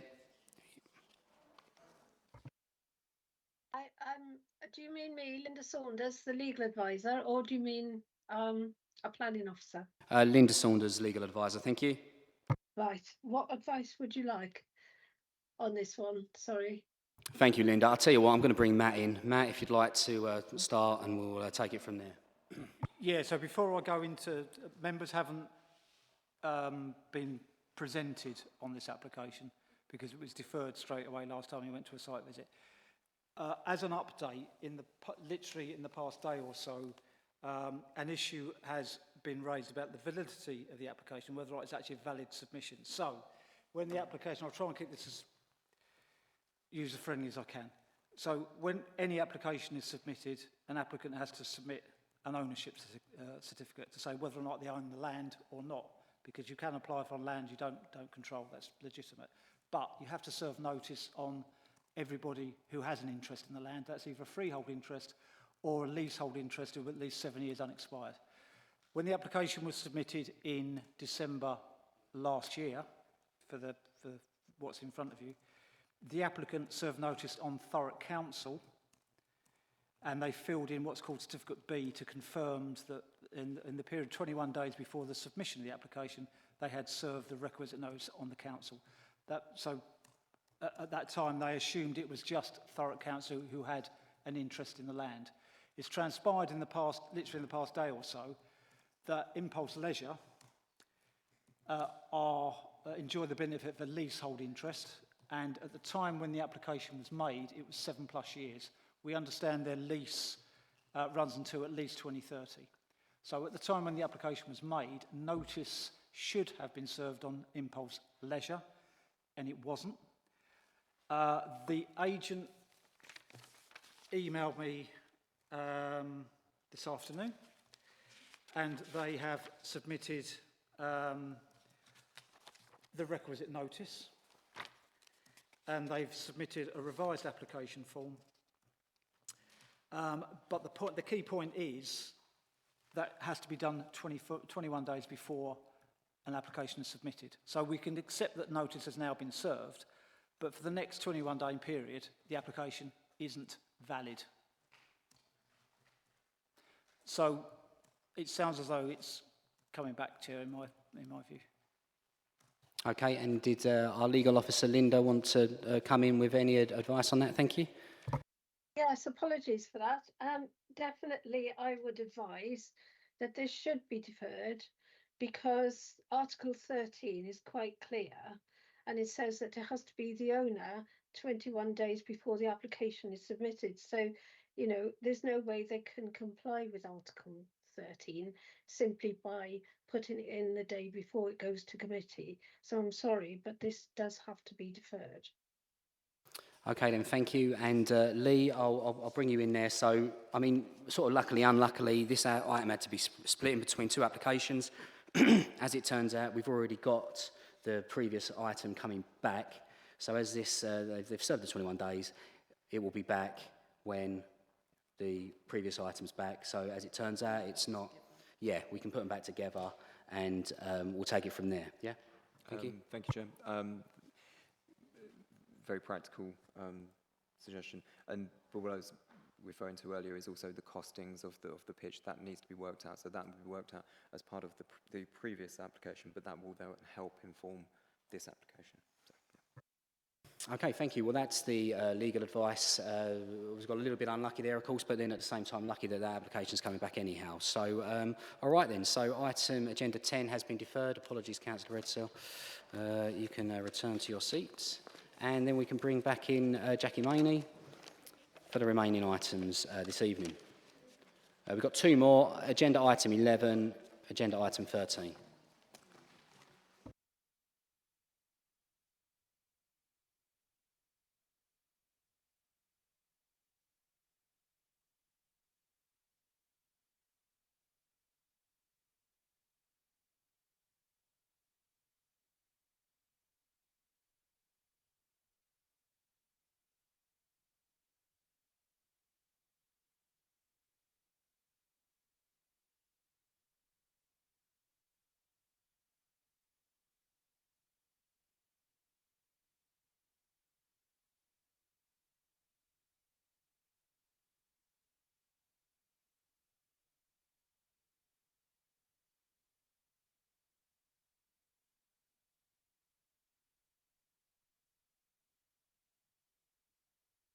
Okay, excellent. So, agenda item 11, Linfield Road, Linfield, Alsip Road, Horndon on the Hill.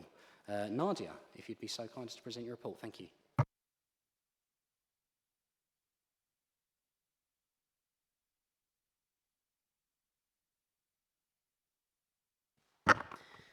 Thank you, Chair. Good evening, members.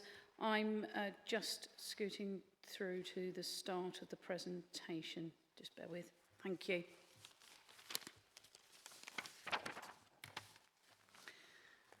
Good evening, members. Good evening, everyone.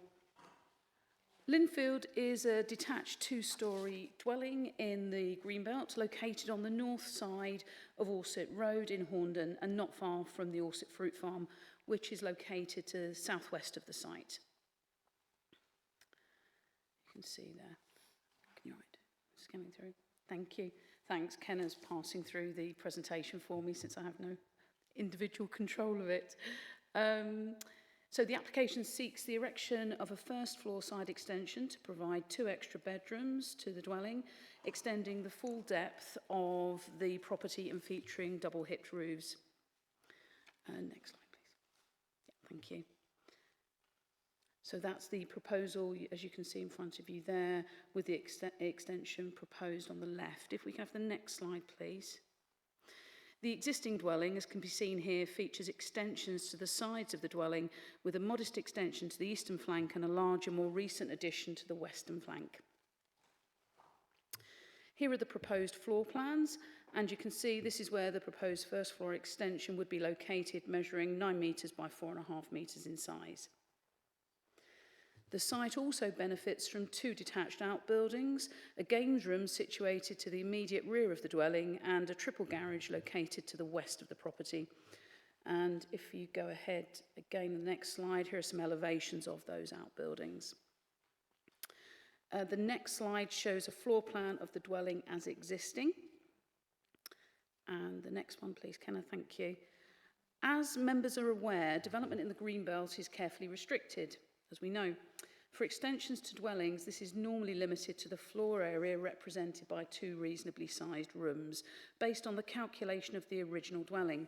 This would include outbuildings erected within the curtilage of the application site as well. As the property has already been extended to the sides and 2 outbuildings have been added to the curtilage, the site already exceeds what would be normally considered permissible under policy PMD 6 in the Greenbelt. Consequently, the proposal entirely exceeds the 2 reasonable room allowance at the moment. Of direct relevance to the proposals is the planning history for the site. The applicant has submitted several applications over the years for extensions to the dwelling to this part of the property, which have been refused and dismissed at appeal, with the inspectorate supporting the council's view.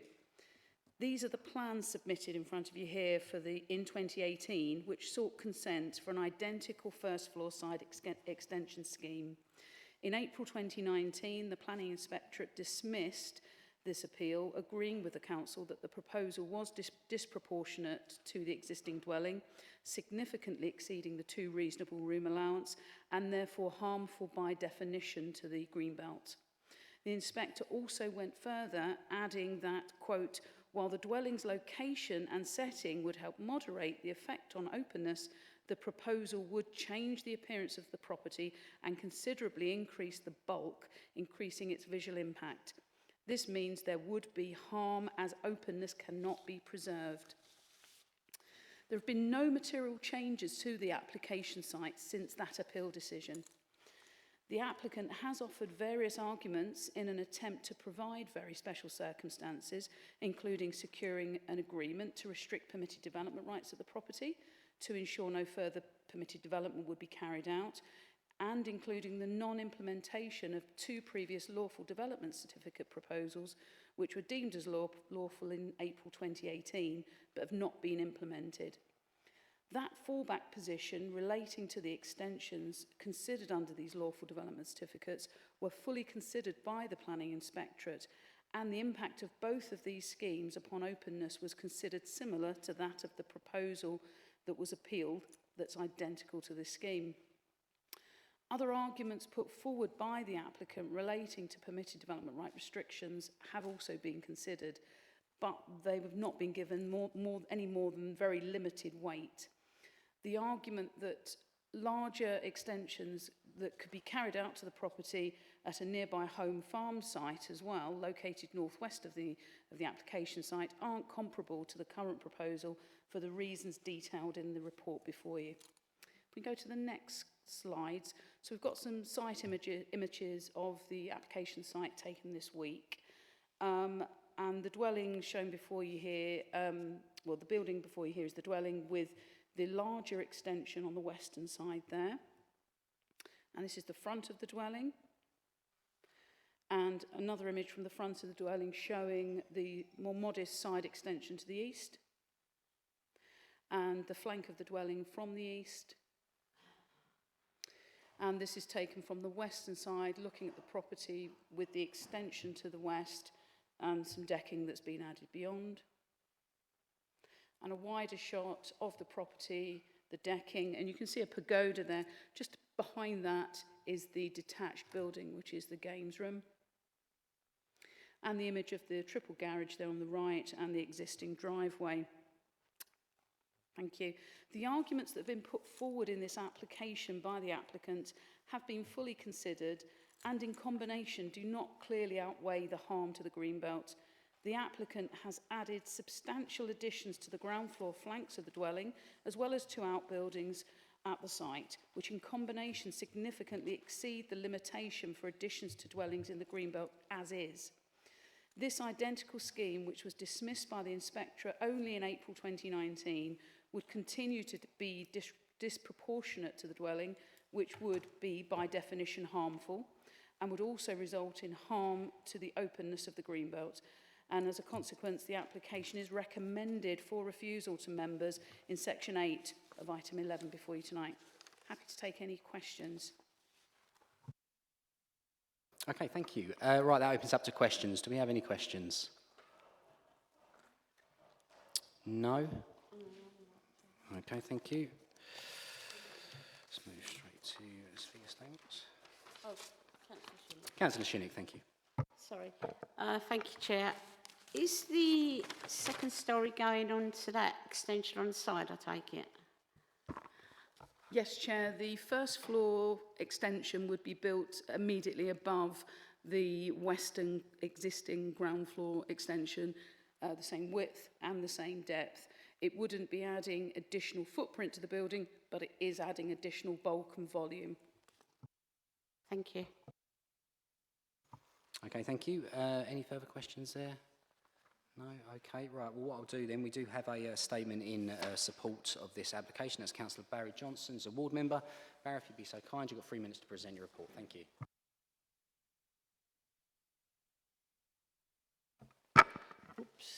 Thank you, Chair, for allowing me this time to speak in favour of the application as a ward councillor.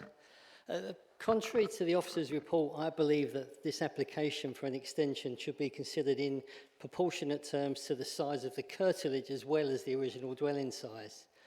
And whilst I appreciate that each application should be treated on its own merits, I'm well aware that a neighbouring application was judged acceptable, whereby a single-storey extension which had already been erected was then demolished and the double-storey extension completed, resulting in that property being clearly more than 2 reasonably sized rooms larger if we look at what we're saying here today. This raises the question of consistency and the question as to whether it is right to force the owner, Mr. Thornton, into great expense of knocking down what's already there to achieve what is the same result as Home Farm achieved.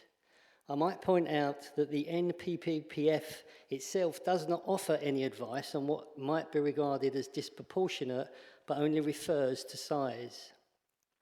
Something the report does allude to is that the overall design is considered sympathetic and is suitable within the character of the area, and that the property as it stands is very, very heavily screened and not visible at all from Orsett Road. So I beg the question as to how it can be described as harmful to the openness of the green belt. The proposal does not increase the footprint of the existing building, it would only alter slightly its appearance, but not in the context of being out of character for this area. It has to be accepted that a family or an individual within a family may require adjustments to their living requirements over time, and that could well be the need for extra space. And as long as that does not have any effect on neighbouring properties, then surely differing objectives should be considered by the local authority. I'm not aware of any objections from the residents of Orsett to this application, which I believe is a strong indication as to its acceptance by the community as simple home improvements to allow better living standards for a fellow Orsett ward resident wishing to make this their forever home. I don't know if members are aware of this property, but if you're not, I would heavily suggest a site visit because this will definitely give you a different perspective on the application as to given in the report. Thank you, Chair. Thank you very much, Councillor Johnson. And then that leads us to another statement of support. That's from Ms. J. Thompson, and that's an agent via MST. Hopefully you can hear us, and you've got 3 minutes in which to present your case. Thank you. Thank you.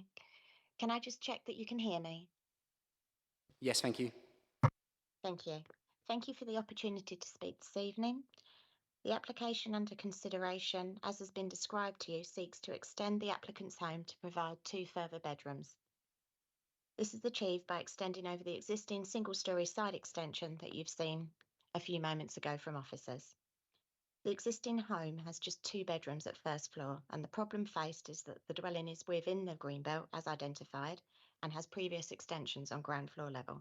The existing extensions serve as a porch, a utility area and a living dining area. The application before you this evening considers that there are 2 extant lawful development certificates that are not constrained by greenbelt policy. One is for loft extensions and one for further ground floor extensions. These certificates, as officers have confirmed, would exceed the size of the first floor bedroom proposal being considered this evening.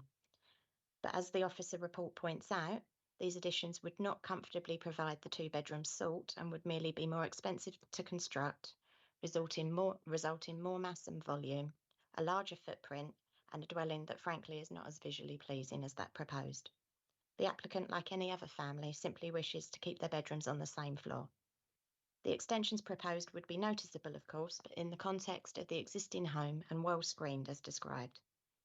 The very special circumstances for members to consider this evening as a package include the site's generous plot that is well screened, the neighbouring properties that have extended in a similar fashion, the provision and surrender of the existing certificates that are for a greater floor area and a greater footprint, and in addition, the sacrifice of the existing PD for the home to ensure by legal agreement that there's no extension to the house again without seeking planning permission. This retains control with the local authority for all future extensions to the house. The previous appeal considered the proposals before you today, but found little weight could be given to the legal agreement that surrendered the certificates at the time, as the wording was such that in a certain sequence, both the extensions and the certifications could be implemented. If this was highlighted earlier, this would have been changed, of course, but the position today is that that wording has now been resolved and the legal commitment surrenders those previous certificates, and it's triggered from the moment of decision should you approve the proposals this evening. For the avoidance of doubt, despite the 2018 date, the nature of certificates is such that they do not lapse over time like a planning permission. In addition, as stated, the applicant is surrendering PD rights under classes A to D for ground floor loft extensions and any other porches. The outbuildings referred to by officers were erected under permitted development and were not restricted by the Council's Greenbelt policy, and we just wanted to draw that to your attention. Members, this is a family home with proposed extensions over a ground floor room that already exists. Alternatives are demonstrated as possible, but they're larger, uglier, expensive to construct and visually harmful. The quality of a family home has never been more important, and we very much hope that the sacrifices and very special circumstances offered this evening can be accepted by members. And thank you for your time.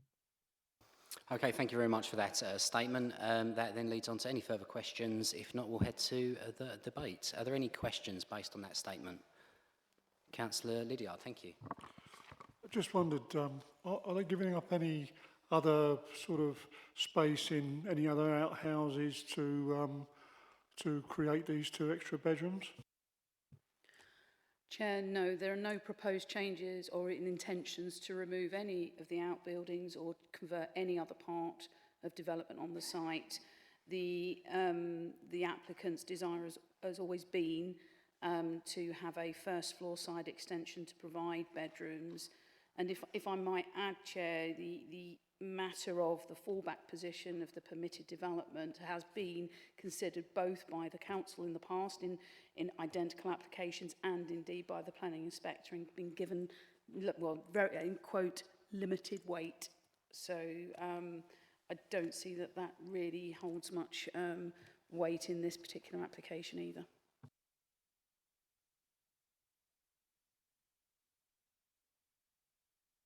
Okay, any further questions?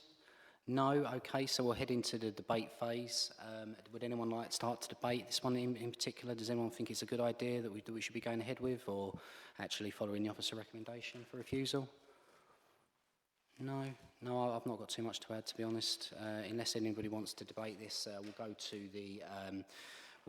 well, just briefly before we get to the recommendation, I think we can look at these on a case-by-case basis. I know we have done recently, we have approved large extensions in the Greenbelt, but I think with this particular one, there's nothing that sort of stands out to me that we should be going outside officer recommendations for approval. With that, there is a recommendation on page 178 for refusal. I'll recommend that. Is that seconded? Seconded by Councillor Polly. All those in favour of refusal, please raise your hands.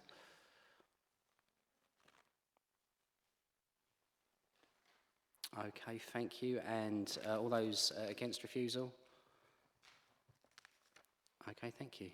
You happy with that, Kenna?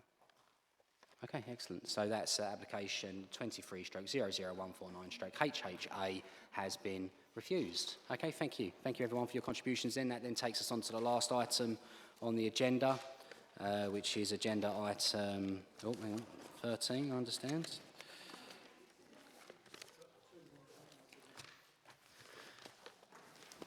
Agenda item 13, land adjoining Tamarisk Road, 21/02190/FUL. Lucy, I understand you'll be presenting this report. Thank you. Thank you, Chair. Okay, this application is for erection of 5 buildings to provide 38 residential apartments, which is used class C3 with car parking, cycle parking, a new primary vehicle access and landscaping. By way of updates, there's been 4 additional objections received since the report was published. 2 of these were from one of the same 4 objectors who are quoted in the report. There was an objection from the Flowers Estate Residents Association, which didn't raise any additional matters but focused on the issue of parking. And there was an additional neighbour comment which raised the proximity to the railway line and the effect of this to future residents of the proposal. And the flood risk manager has responded with no objections subject to the surface water management condition, which was already included as condition number 7, and also the total section 106 figure within paragraph 6.33, that should say 87,895.64, but unfortunately the 7 and the 8 were round the wrong way, so apologies on that. Okay, so first of all is the site location plan, which we're looking at presently. So the site is a triangular shaped parcel of land which is 0.5 hectares in size. It's located immediately to the south of Ockenden Station between the railway line and Tamarisk Road in South Ockenden. The site is presently an area of mainly flat scrubland formerly used as railway sidings. The land to the east, south and southwest of the site is residential areas of South Ockenden, and to the northwest of the site across the railway line is the large Next distribution centre. The site is within flood zone 1 as has no land use designation within the core strategy. Okay, this is an aerial photograph of the site, and the site is central within this.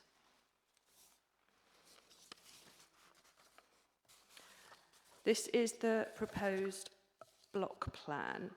So it shows the footprints of the proposed blocks of flats. There are 5 blocks, with 3 blocks facing onto Tamarisk Road and 2 blocks adjacent to the railway line. As there is a shortfall within the council's 5-year housing supply, there is national planning policy presumption in favour of residential development on such sites. This is the proposed layout, which is hopefully a bit clearer, a bit more detailed than the block plan.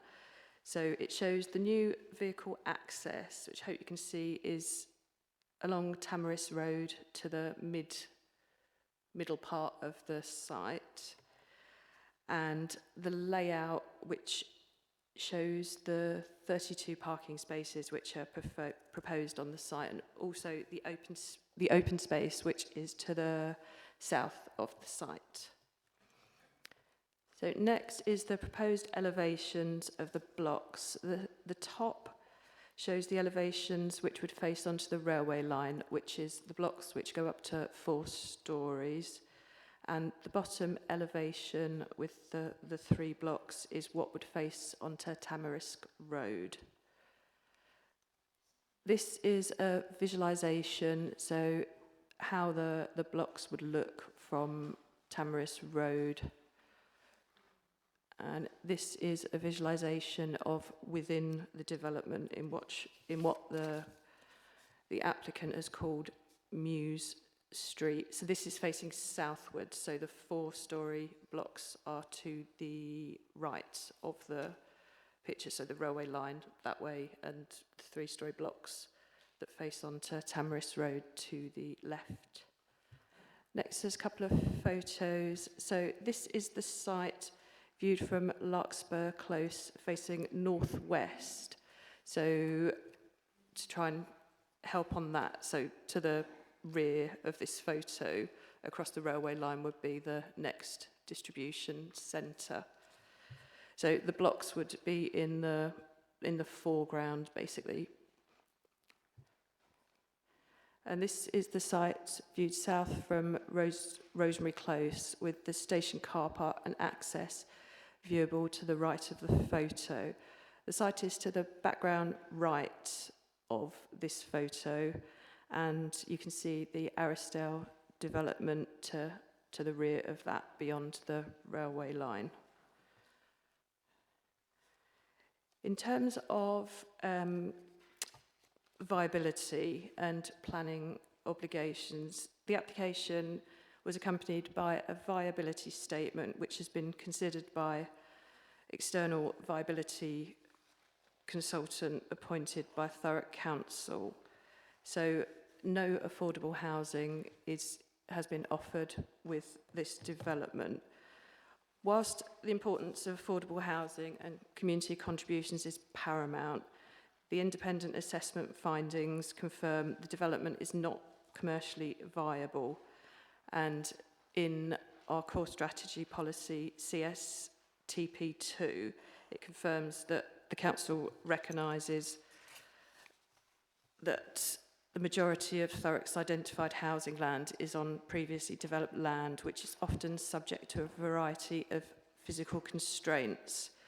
The capacity of a site to deliver affordable housing that can be supported financially will be determined by individual site open book economic viability analysis where deemed appropriate. So whilst it'd be nice to have affordable housing, it is acknowledged within our planning policies that, especially on previously developed land, that this is not possible sometimes. But back. Stop. But the viability consultant response basically said that there was no room for affordable housing or for any Section 106 contributions at all. But the applicant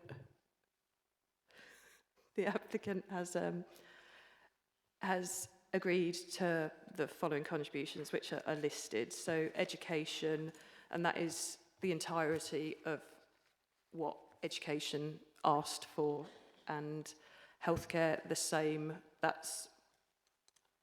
We think this development needs a contribution of £15,000.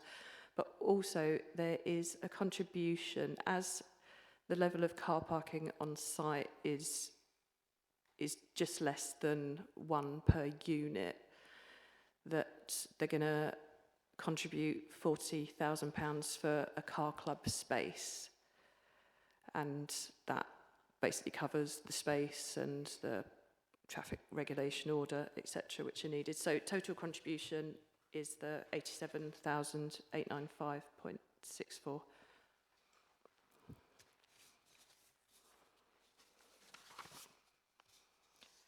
Okay, to summarise, the proposal would develop a sustainable site for much needed housing. So it's previously developed site, and the new homes are welcomed. As I said before, national planning policies require a presumption in favour of housing development where a 5-year housing supply is not evidenced. The proposal meets policies in terms of design and layout. There would be no unacceptable impacts to any neighbouring properties. With mitigation, there would be no unacceptable impacts in terms of highways. So the proposal will comply with all relevant adopted core strategy policies and is recommended to members favourably. So to conclude, the recommendation is to approve with conditions the application for the reasons set out in paragraph 7.1 of the report. Okay, thank you very much, Lucy. All right then, so that opens this up to questions. Would anyone like to start? Councillor Arnold. Thank you, Lucy. Cheers. A couple of quick questions, really, just to clarify. May have been covered, I'm not sure they were. Access to the site, actually the centre sort of spine part of the site, where does that actually, can you just show me on a drawing where that is, please? Yeah, sorry, unfortunately, we've usually got a mouse which works, but we haven't today, so we're relying on Kenna to do the... So, Kenna, could you go back to the one with the site plan with colours? Okay, so access to the residential part is... Do you see where Tamarisk Road is? Yes, so it's kind of midway down. Okay, and obviously parking, you know, you're saying it's less than one space per dwelling. Presumably all the parking is being proposed to be within that central spine. There'd be one space in front of each dwelling, or because obviously they're towers, they're flats, aren't they? So, I mean, yeah, it's not. Oh, it's not quite that standardised. So the block of flats which are in the southwest, thank you, Julian, the southwest corner, there's some parking spaces under there, and then there's the parking spaces opposite, and then kind of sporadically along, as you can see. So they're not kind of standardised, they're in various places. Does that make sense? yes, thank you.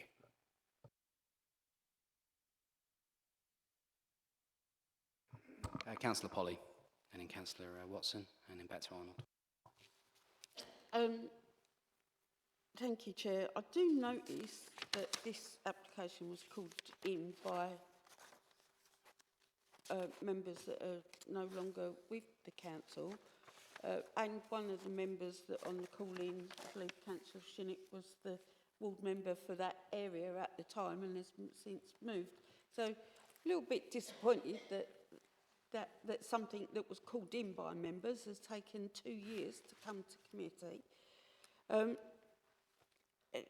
There's various things in this report that I'm not happy with.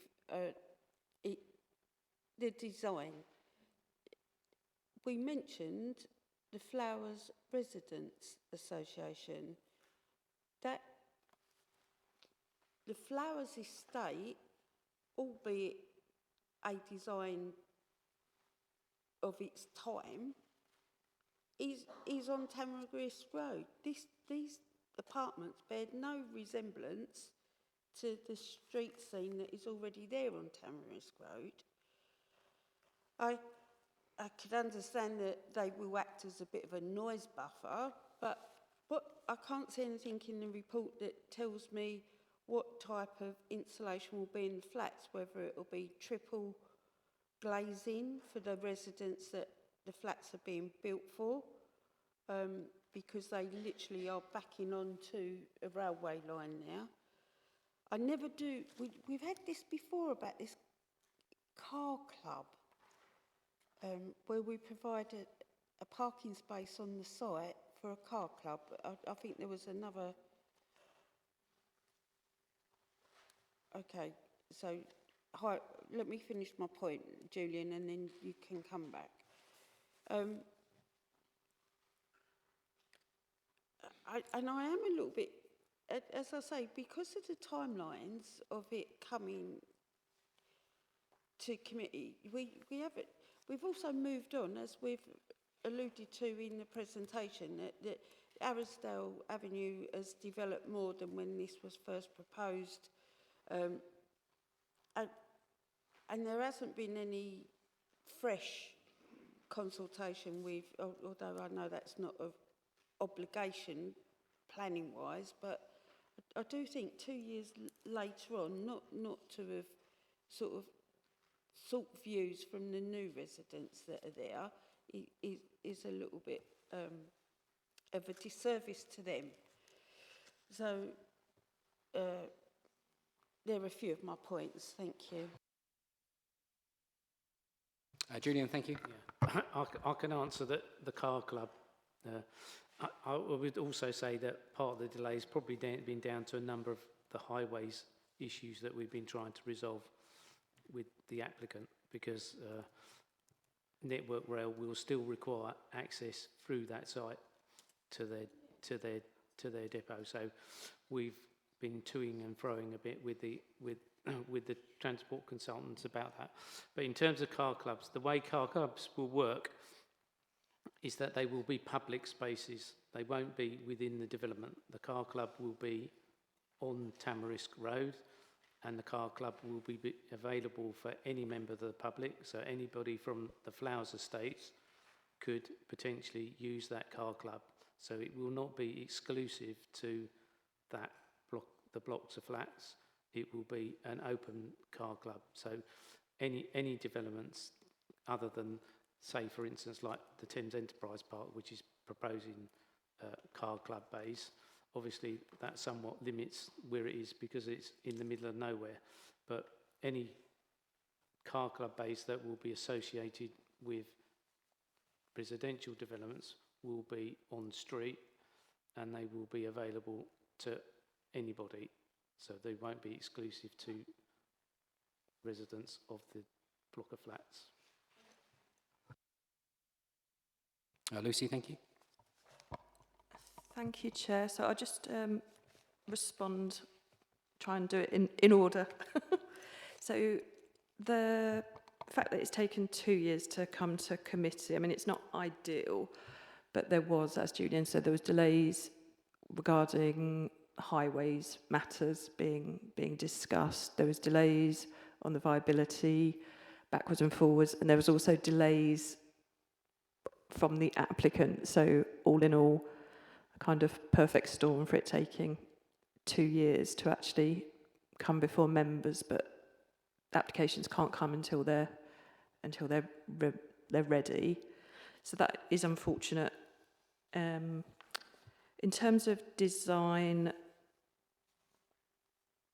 I consider the design to be strong and a really attractive addition to the street scene, and it is over the other side of the road from the Flowers estate as well. So I suppose it's a matter for debate whether you think things have to look the same, or that there is kind of benefit from different architecture. In terms of the soundproofing, so the noise matter, that is obviously something which was raised by our environmental health team. And then, so there's condition 12. So there's standards which have to be met for such sites. And in terms of the new consultation, when things in planning applications change, a material change, then we reconsult. So we had a check on the system. The last kind of full reconsultation with neighbours and site notices was in September 2022, just for your information. Okay, thank you. That takes us to Councillor Watson. Thanks, Chair. I share concerns like Councillor Polly in terms of how long it's got to be a call in and come here, and I know you've said that out. In terms of like actually construction, what are we looking at how many lorries are going to go up and down Tamarisk Road to and from the site? Also, I know you're saying it's unviable for them to have affordable housing, but that's our policy. Our policy is affordable housing. And if they can't do that, then I'm pretty sure a developer that can. The other thing about Ockenden is that it's had extensive, and I mean extensive, build in Ockenden over the last God knows how many years. And I can look down at my ward councillor down there to clarify. They have just gone up to, they've had to put another formentary into a school because the level of people that are actually now in Ockenden, and there's no infrastructure. And I know we're only looking at 38 units, but believe me, that is going to be some sort of drain onto the education as well as the health and everything else. So I don't know where the figure of 32,000 come from for health and nursery, but that is absolutely nowhere enough to what is actually going on within Ockenden at the moment. So can you just clarify those things for me? Like, have we got movement to go back for additional money? Have we also got movement to, it's not a viable scheme, but to be honest, that's not our problem. You know, that's the developer's problem. We've got an affordable housing policy for just that. And why does this sit outside that? Why would we wish it to sit outside there? Thanks. And how many of, obviously, like construction, how long is it going to go on for? And how long, how many trips up and down it's going to go from a Monday to a Saturday?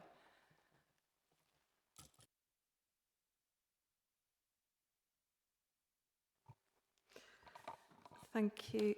So in terms of construction lorries, we haven't got a figure as yet, but condition 4 is kind of the usual construction environment management plan, which would basically put in place a management plan. So I can't answer exactly how many extra HGVs, lorries that this development would need. For affordable housing, our core strategy policy, so our current policy on affordable housing, CSTP2, it actually says that with previously developed land sites, which should be developed first before you even look at greenbelt sites, that it's understood that there's often additional costs with this. So the viability study assessment put forward by the applicant is acceptable. This is then reviewed by an external viability kind of consultants, so experts in that field, and they've come back and said that the site can't support any affordable housing or any Section 106 payments. So they're saying it won't support anything, and the applicant has come back and said that they would contribute, so education, NHS, and to this car club space. And in terms of where the figure for the school, the education, 32,000, however much it was, that comes specifically from the education team and through their formula that they use. So that is the contribution, and you couldn't ask for any more because it would be unreasonable. And the same with the NHS payment is, however they work it out, I assume it's some kind of formula too. And Nadia, you wanted to pick up another point there, just quickly. Thank you, Chair. Yes, I just wanted to add to what Lucy's just said. The SEMP condition is a pre-commencement one, so we will have to agree the number and the routing of the vehicle movements and the usual details we'd expect on a really comprehensive construction management plan. So I have confidence in the detail in that condition, that every one of those steps, and there are plentiful on that condition that would need to be met for us to be satisfied that the vehicle movements wouldn't be harmful to residents and the highway network in the area. So I just wanted to highlight that detail, because that is extremely comprehensive in the wording there and the requirements that need to be met. But I appreciate we don't know the number of vehicle movements yet, because they have not yet been put forward in a proposal for a discharge of any of those conditions to us to consider, which would all go past our highway and environmental health guys. With respect to the viability and the affordable housing concerns, I completely respect the comments made. It is a policy, we would expect it, unless it's clearly demonstrated that the site cannot go ahead and it wouldn't be viable if it was insisted upon. And in this case, we have had 2 independent viability appraisals carried out. As Lucy has detailed, the first was very detailed and is independently assessed in terms of what in terms of the appraisal put forward by the applicant and their justification and their breakdown of all their figures and land values and so on. There was a second, and as Lucy said, the first appraisal identified there was no capacity or viability for any contributions to affordable housing or the financial obligations. The second went further and actually looked at the a QS for the site and the actual value of the materials and the construction costs itself. And so it drilled down deeper still. And that still came out and said, whilst there was a little bit of wiggle room, that wiggle room really amounted to solely the financial obligations they've offered to put forward, and there's not really any capacity to provide any viable any affordable housing because the scheme wouldn't go ahead. And there are a couple of things I wanted to highlight on that. One is the fact that we are in absolute, desperate need for additional housing. As members are aware, Chair, we don't have a 5-year housing supply. The most recent published data was that we had 2.5 years, but I think everyone in the room is well aware we don't even have half of that left. So I'm mindful of that, and I'm mindful that if we were to insist upon a level of affordable housing provision within this scheme, there's a real risk that we wouldn't get any housing. We wouldn't get 38, we'd be getting 0 in this instance. And I think further to that, members of the committee might be minded or reminded of the case that came forward at the St Modwen site at Arrowsdale Avenue. I'm very close to this site, where we, as an authority, refused a planning application for housing, and one of those 3 reasons for refusal included a lack of affordable housing. We were challenged on that, and if members recall, there was a significant risk of costs if we did continue to defend that reason for refusal regarding affordable housing following council advice. And that was in July 2021. Members made the decision to not defend that particular reason for refusal, given the council advice given. So I wanted to remind members of that situation and the fact it isn't a remote location from this site, and officers have very much carefully considered the matter of affordable housing provision for this scheme, and it's not something we would do lightly at all. Thank you. Okay, thank you. So we've got a few more names. So we'll go Councillor Arnold, then Councillor Shinnick, then Councillor Lydiard, and Steve Taylor. Thank you. Yeah, a couple of things. I'll just deal with the first one first, obviously. Can I just see the drawing again, the front elevation, where we got the heights of the proposed blocks up against the railway station itself? The actual plan rather than the visuals, yeah. Thanks, Kenna.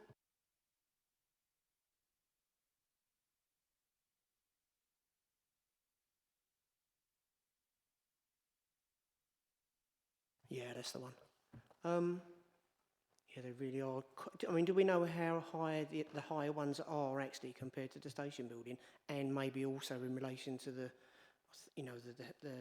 dwellings on the other side of the road of Tamrisk, which I believe are just obviously just maisonettes at the top, so they're relatively short. I was just curious about the actual dimensions of these compared to the neighbouring buildings. So, sorry, the dimension of the buildings compared to the station, did you say, or to the buildings opposite? Yeah, sorry. I don't know if you've got any, maybe even a good idea of how much higher these proposed buildings are than that station building and or the buildings on the other side of the road. Not in exact measurements, could do it, but it would take a bit of time on a little laptop, and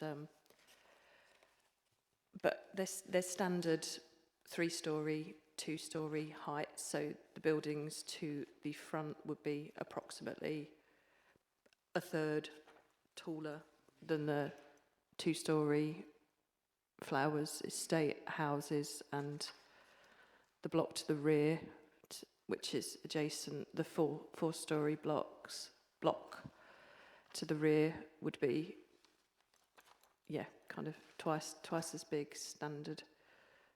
Because all it is, I mean, we can deal with this later, but obviously these buildings obviously are in more relation to actually what's on the other side of the railway line, aren't they? And they don't really seem to have any, they don't bear any sympathy, they're not sympathetic in any way to the buildings that are actually on this side of the line, but like I say, we can deal with that in a short while. The car club, I'm quite curious about the car club.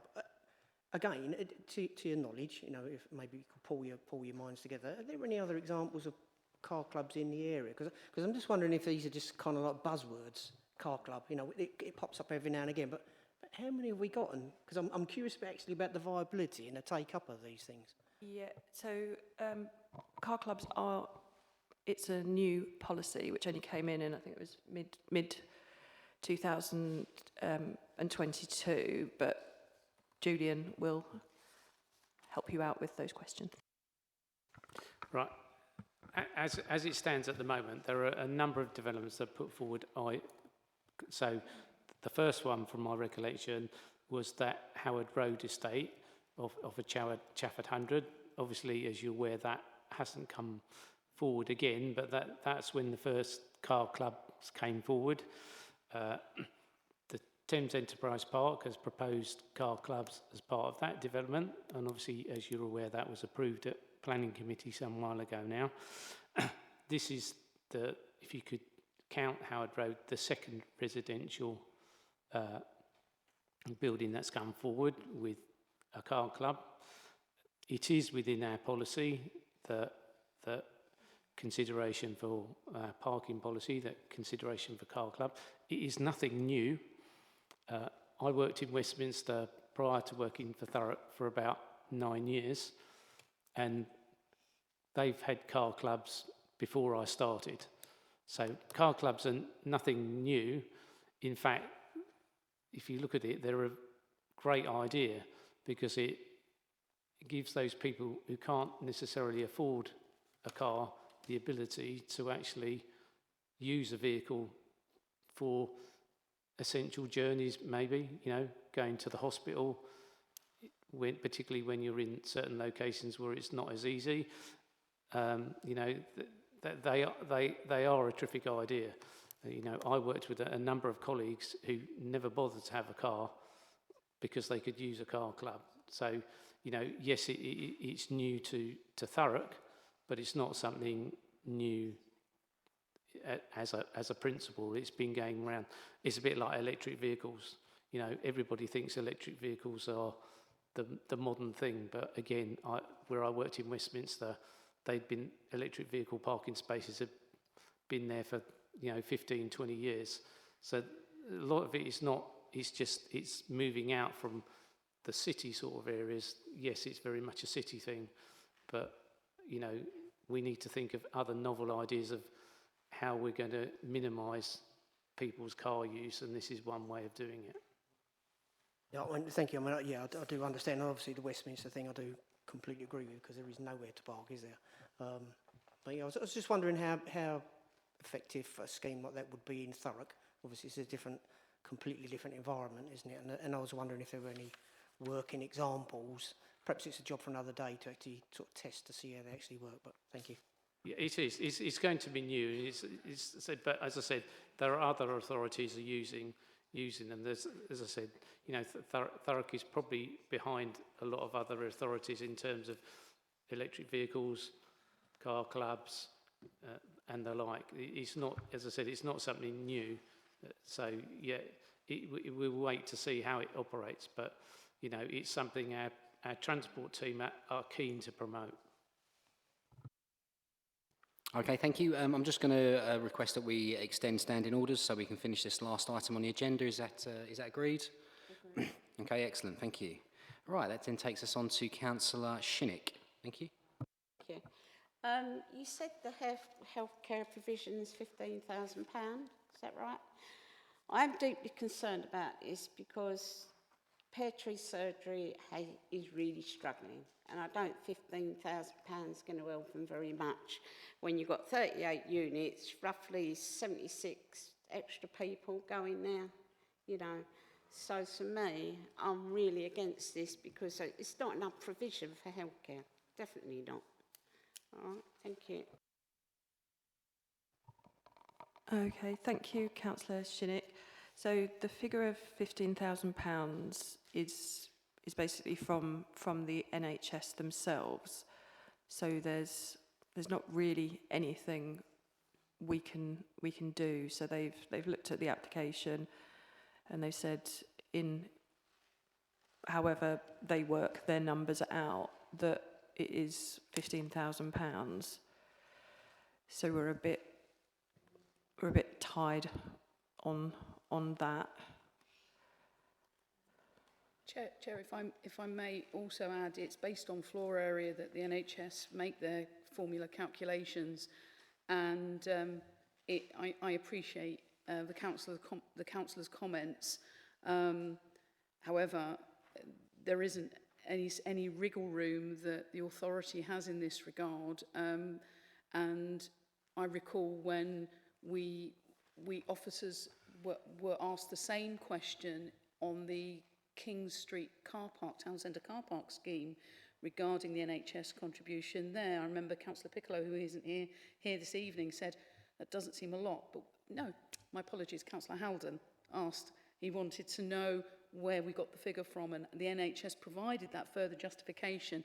The figure did not change, the contribution amount didn't change, but it is based upon their floor area formulas calculated on the floor area provided by a development. But I just wanted to explain that's where that comes from. Okay, thank you. Right, I've got a few more hands raised there. I'm going to go to Councillor Lydiard, then Steve Taylor, Councillor Maney, then Watson. Thanks, Chair. Nearly one car parking space per flat is not really good enough for me. Are you satisfied that there's space elsewhere that they can park outside that development or not? Thank you, Councillor Lydiard. Planning policies, national planning policies, are looking to decrease reliance on private motor vehicles, and this site is adjacent to Ockenden Station and near to lots of bus stops. So every application is on its own merits, and with the 0.84 spaces per unit and the car club contribution, it was decided that is acceptable. But I think Julian would probably like to cover. That's fine. I'm quite happy with that.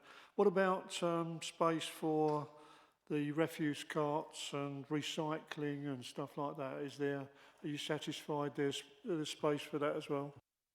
I'm going to tell you now, there's enough room on that estate to get a significantly large HGV through it, because Network Rail need access for their vehicles that carry the little, if you know, the little wheeled things. So they normally carry 2 of those on a vehicle. So there's plenty of room for turn-in and access for large vehicles within the site. The site has been designed.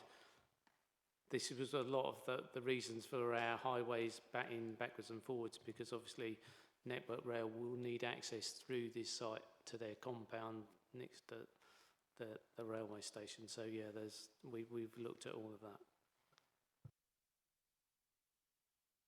Okay, thank you. Right, so I've got Steve Taylor, if you'd like to come in. Thanks, Chair. Thank you for what you've kind of explained and told us already. But two questions, and they're sort of inextricably linked. So there's been 2 viability studies done, presumably paid for by the applicant, because the council doesn't pay for them. So although they're supposedly independent, that begs a question in my mind. And the second one is, within that viability statement, one of the costs that's considered is the cost of acquiring the land. And I'm not wrong in that assumption, am I? Am I?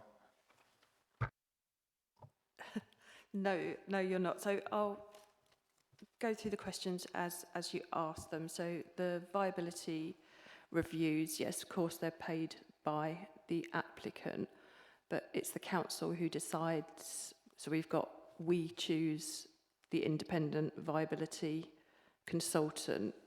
So kind of manage, so it would, as you say, it would be ridiculous if they, yes, paid for it, but chose their own viability consultant. So the council has a particular firm which we've used since I've worked here, who are totally independent. And in terms of the viability kind of calculations, the cost of the land is of course part of that, a major part of that, but part of the viability assessment is to kind of drive down on that. Was the price that they paid the price they should have paid, etc. It's all taken into account in the calculations. Yeah. Thanks, Lucy. Yeah, that's helpful, because I always seem to sort of see where we're on the back end of it all, and so the council loses out on the affordable housing, but of course the decision about what someone's chosen to pay for the site is, shall we say, within their remit, not within their control, not ours. But that's fine. Thank you. Thanks, Lucy. Okay, thank you. Councillor Maney. Thank you, Chair. How many EV charging points are there, or did I miss that somewhere? I believe it is in with the conditions, but Julian looks like he knows off the top. It will probably be one to begin with the rest of the spaces being passively supplied for EV charging in the future. Okay, thank you. It doesn't seem... It depends on the size of the development. So a development that's over 50 parking spaces will have to provide at least 2% of those need to be EV. So it needs to be in line of what the site is. So we're only talking about 30 spaces at the moment, but all 30 spaces will need passive provision for future electric vehicle charging, and there will be at least one electric vehicle charging space. Okay, thank you. That takes us on to Councillor Polly. Yes, thank you, Chair. So I had a question on parking spaces, disability parking spaces. Have we got any disabled? I appreciate that we're right next door to the train station, so there is a thought that people will, as we're trying to encourage the public transport. I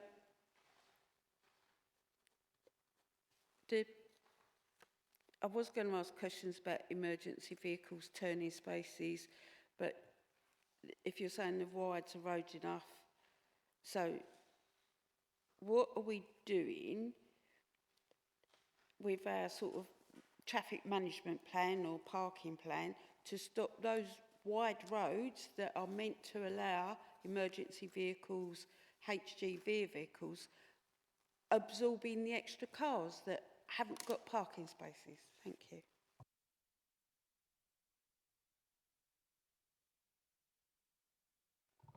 Okay, so in terms of the disabled parking space, there is one shown on the plans which meets parking policy. And in terms of the people being able to park anywhere, yeah, I think Julian will feedback on that. Although we've ensured that large vehicles can manoeuvre through the site, that was one of our main concerns, that obviously the way that the applicant had put it forward was as, a muse type development. In other words, that there would be pedestrian usage as well as things. So we've kept it as tight as we possibly can in terms of accessibility for large vehicles. From we've been told that the network management access will be minimal, so they won't literally be going through there every day. And obviously one would hope that a fire tender won't be going through there every day either. But obviously things like ambulance, which is a lot smaller vehicle than so.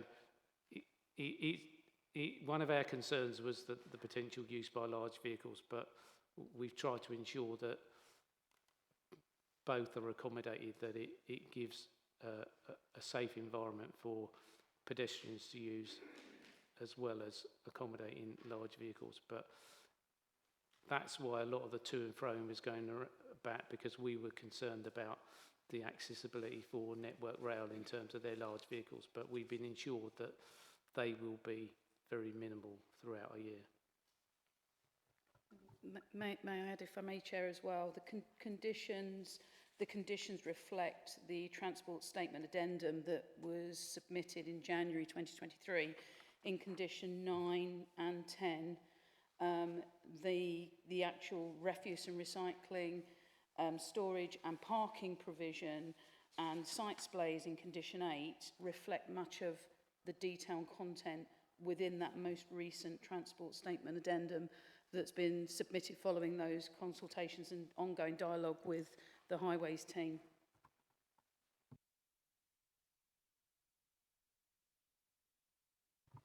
Okay, thank you. I've got Councillor Arnold, then Councillor Watson.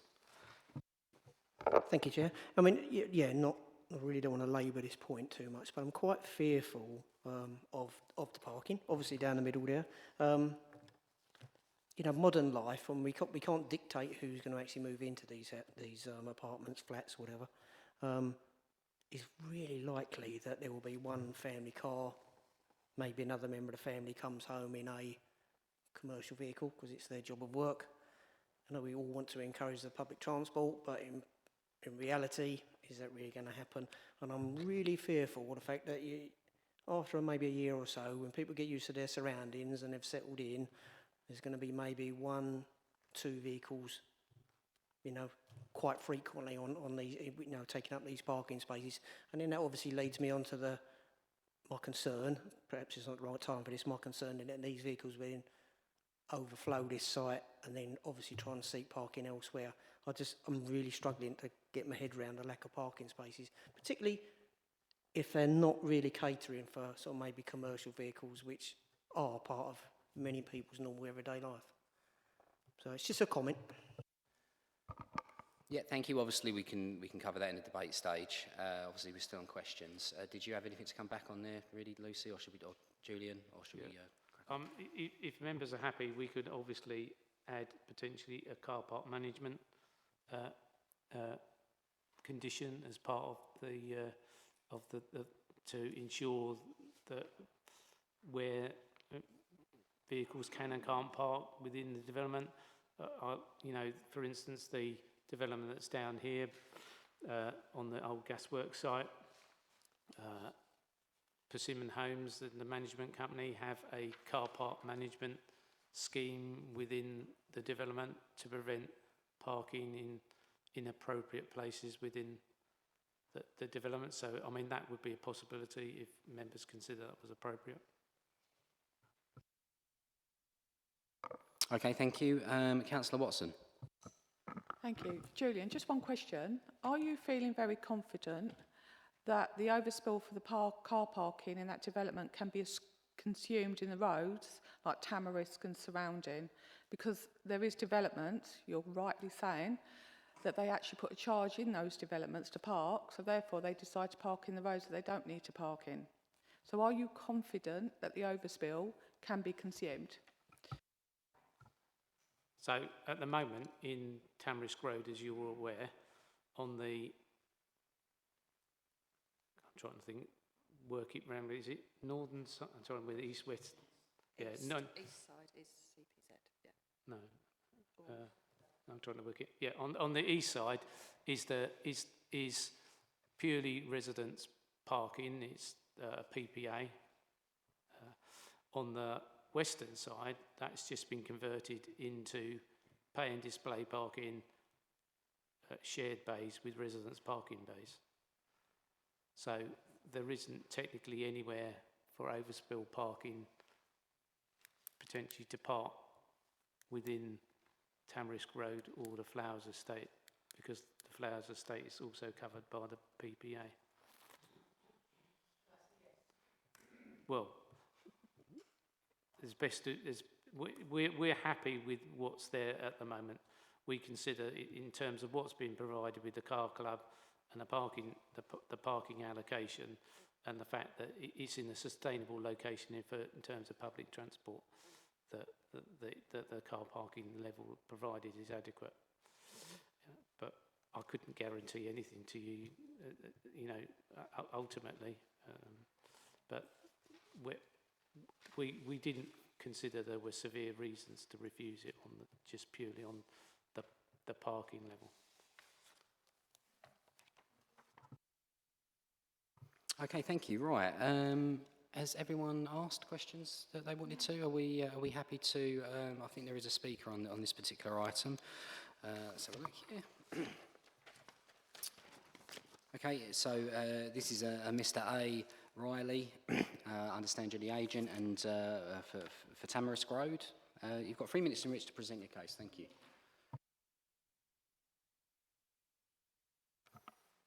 Thank you, Chair. I am Andrew Riley, planning consultant for the applicant, and I'm speaking in favour of the proposal. The planning application before you is as a result of over 4 years' work by the applicant's team.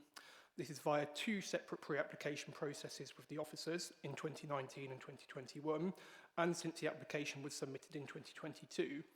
And just for sort of the record here, it's approximately 17 months ago the application was submitted, so not quite 2 years, although I appreciate not that far off. Pre-application advice was first sought in 2019 for a scheme of 58 apartments with 5 parking spaces, all for disabled use and effectively a car-free scheme. The council at that time confirmed that the principle of redeveloping this vacant and unsightly site would be supported, but concerns were raised regarding the scale of the development and the parking provision. Officers also urged the applicant to engage with Network Rail to ensure that its interests would be safeguarded. The applicant has followed the advice of the council's officers issued as part of the pre-application process. The applicant has reduced the scale of the development by 20 apartments, increased the number of parking spaces to 32, followed closely the design advice issued by the council's urban design officer, who strongly supports and commends the scheme, and liaised closely with Network Rail, including entering into something called an asset protection agreement, which sets out how both parties will work together to enable the development to proceed and at the same time protect the railway line infrastructure. We recognise that concerns have been raised with respect to the level of parking by both councillors and residents. However, we sort of strongly urge you to note that the site is arguably one of the most sustainably located in the borough, being immediately adjacent to Wockenden Station and served by buses with routes to Grays and other rural destinations. As has just been noted, the residential streets on the eastern side of Tamarisk Road and in the wider area to the east are all subject to a residence parking permit scheme, with those bays now on the western side of Tamarisk Road also covered by this and the pay and display. So the site is de facto in a controlled parking area. I think it's also important to interject here about the mix of units. 20 of these would be for one-bedroom units, so single people and potentially couples, where levels of car ownership are traditionally a lot lower, especially in sites that are in sustainable locations. The applicant has undertaken significant engagement with the council's highways officers to seek to address the concerns that they have raised, and we're pleased that they now support the scheme and have no objection, subject to the mitigations proposed, including and in particular the car club, which we believe will significantly help to reduce the dependency on owning and private cars. In terms of affordable housing, members will note or may be aware that this site has been vacant for a number of years, and there's been no prospect to date of it being successfully redeveloped. The applicant is committed to doing just that. But it does remain, it's fair to say, a challenging site, with its historic use leading to it being heavily contaminated and its proximity to the railway line and the station. You know, whilst that proximity is a positive attribute in terms of the site's high level of accessibility, it does significantly increase the construction costs of the development.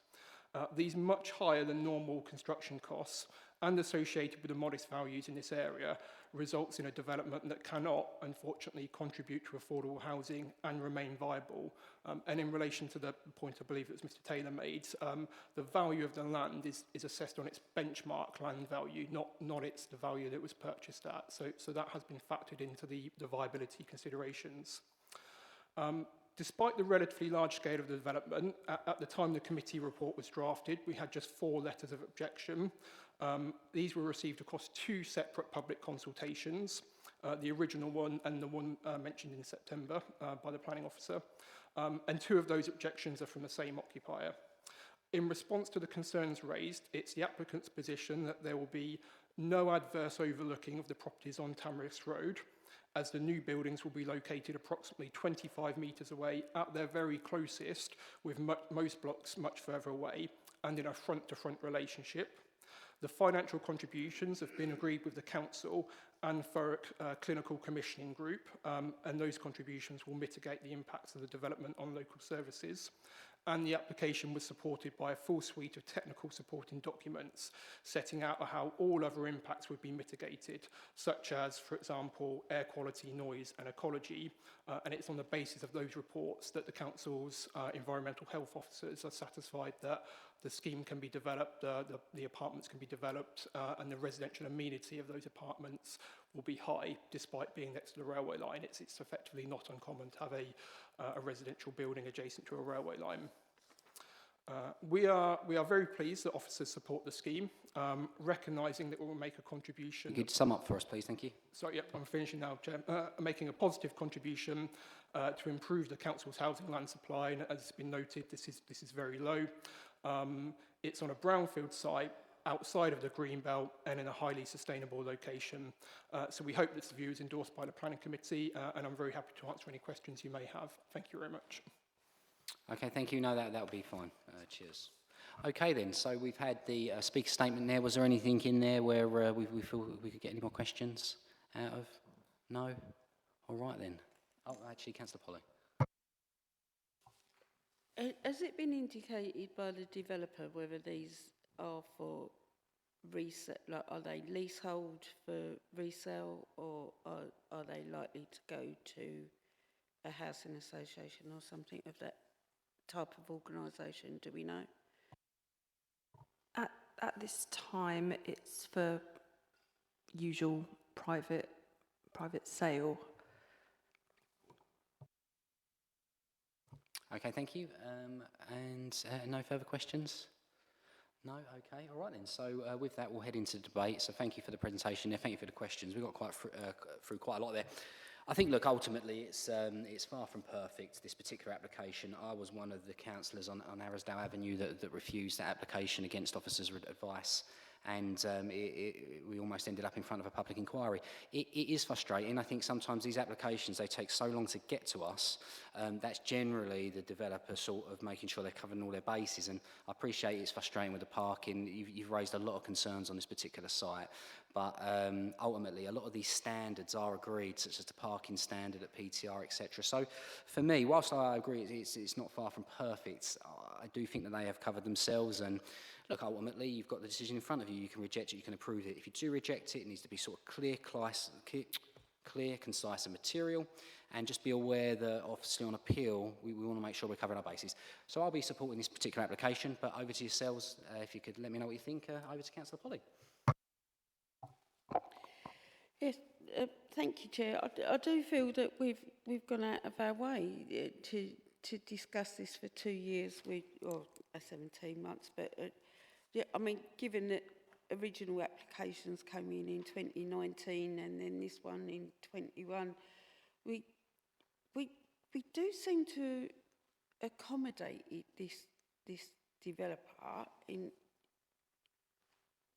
giving us a scheme that, knowing the area, knowing that in Tamarisk Road we already have parking permits, we already have the Residents Association that Lucy mentioned earlier asking about traffic issues down there, speed of cars as well as quantity of cars. I disagree with the officer's comment that a mix of architectural design can be, I accept it can be a good thing, but in this particular on this particular application, I think it is so out of keeping with the street scene. We also have looked as our own authority of a similar development in Broxburn Drive, and we're giving our residents triple glazing. Or that was part of the consultation. I think, and I did read it is in there, Lucy, sorry, I do apologise. Double glazing on flats that back onto railways, I don't think is a good enough design standard for our residents. I also, I just do think that with from when this originally came to now, we have seen further development at Arrowsdale. 38 apartments in, as we well know, under provision of housing is not a significant development. And I agree with Councillor Watson. I still struggle that people can offset a policy that is clearly up on our website for affordable housing with an argument that it's not cost effective for them. That I still struggle with as an argument. So there's many things about this scheme I really don't like. Thank you. Okay, thank you. I'll go to Councillor Carter, then Councillor Arnold. Thank you, Chair. When I look here, I think if we're not building here, where aren't we building? It's been demonstrated we have a poor housing supply. It's simply not enough. From my eyes, the people, more than half the properties here are one-bedroom flats. I envision a lot of people, and it's very close to the train station, I envision the people who will be buying them will be people working in London. And so I agree with the officer's recommendations for this one. I think we need to get building. Okay, thank you. Over to Councillor Arnold. Thank you, Chair. Well, I'll be straight out, and I won't be voting in favour of this. Councillor Polly touched on a couple of very, very good points. I think that the whole scheme is out of keeping with that particular part of the road. It bears no resemblance at all to what is there. And I know that's old stock, but I think this is far more suited to the other side of the railway line, where it would probably blend in absolutely perfectly. I think on this side of Tamarisk Road, or this side of the railway line, I cannot see how it blends in, and its size and scale of the development, it really concerns me as well. Parking is an issue, and I think it will become quite a serious issue, actually. I mean, we have been around many estates on our travels, leafleting things, where with the best will in the world, applications went through, passed, granted, lived in, and they have nightmares with their parking. And I think this is going to go down exactly the same route. I think it's overdevelopment of the site. It's not in keeping. I won't be voting for it. Thank you. Thank you, Councillor Arnold. That takes us to Councillor Maney. Thank you, Chair. Yeah, I agree with Councillor Arnold on this, and like Councillor Shinnick said, the contribution of 15,000 for the NHS just doesn't seem realistic at all to me. For 38 units. I don't like the design, I don't like the architecture at all. I know it's, like Councillor Arnold said, it's difficult to keep it in keeping because they are so old, but they just don't look appropriate at all to me. I just don't like the look of them. So I'm really sorry, but it's a no from me. Okay, thank you. Councillor Watson. I don't know what. Can you hear me? Because a strange thing has come up on my phone. Sorry, Chair. So this development, what really bothers me with this development is, though we're sitting in CPZ world round round the Flowers Estate, inevitably there is going to be more traffic that is going to be pushing out, and it will happen. I don't quite like the idea that it's on the railways, but if you go on the C2C line, there is loads of boroughs that is building on the railways, overlooking the railways.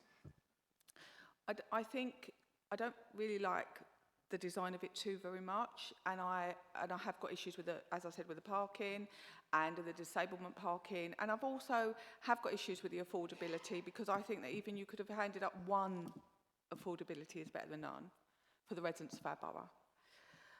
And also the contribution. I know they're done with the metrics with the NHS, and there is a metrics with the education, but that doesn't stop us having that negotiation and having that bit of conversation as well.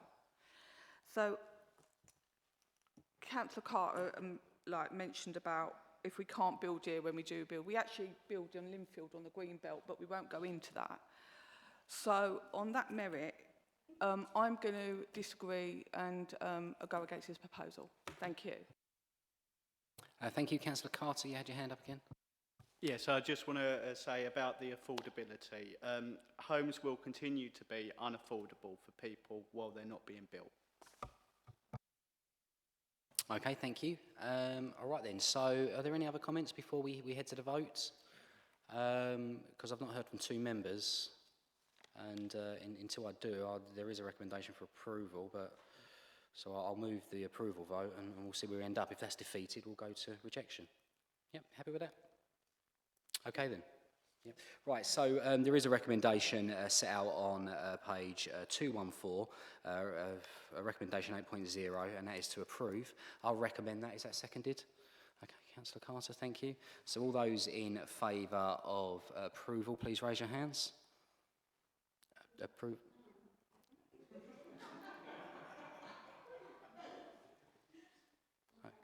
Okay, yep. That's 3 in favour of approval. All those against?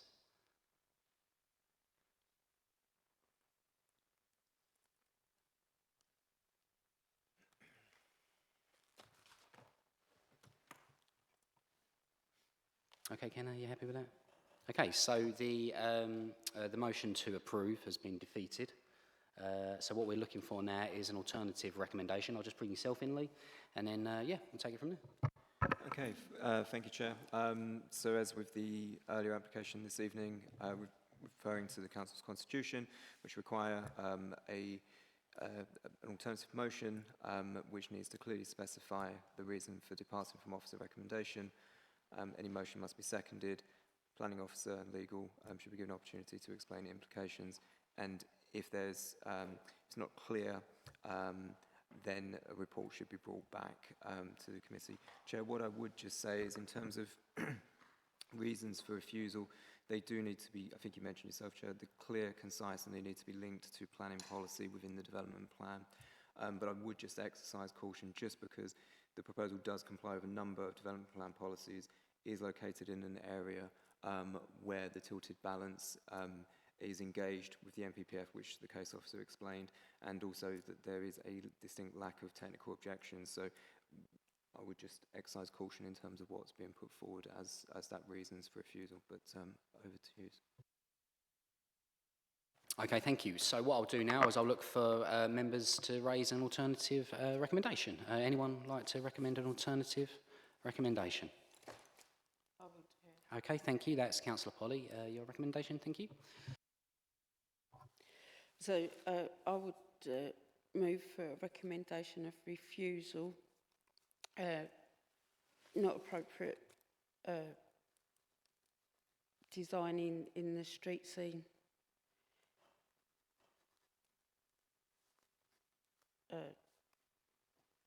I may need some help from the officers with to word some of the comments that the members of queries that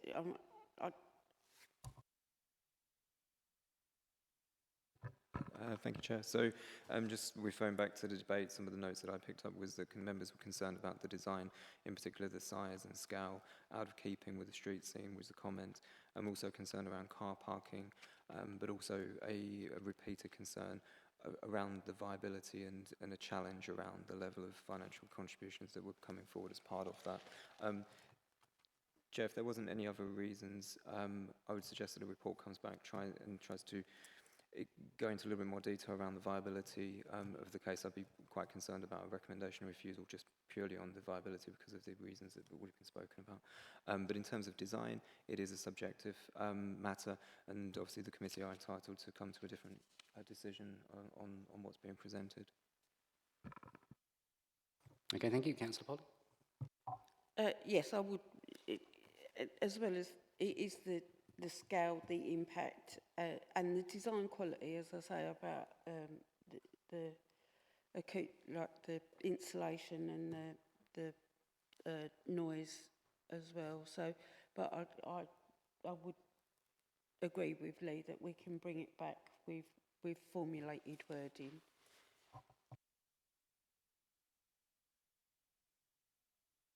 Okay, I can see a few eager hands there. Councillor Arnold? Yeah, other than to completely agree with Councillor Polly's comments, I mean, it is clearly not appropriate for that street. You know, it's definitely out of keeping with the street scene. And as Lee has said, you know, it's, I mean, I consider it to be a sort of overdevelopment of the site. I really do. Thank you. Okay, I assume you're happy to second that as well? Second the... Yeah, brilliant, okay. Any further comments before we go any further? No. Councillor Shinnick? Yeah, I'm mindful as well the impact on the healthcare situation in Ockenden as well. It is over the top how it is.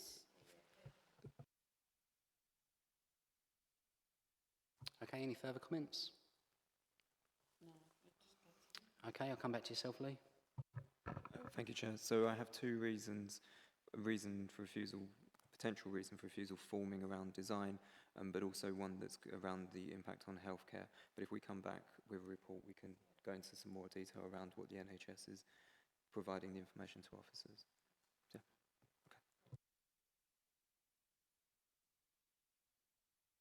Okay. Sorry, Chair, just for my benefit, so I'm not misunderstanding.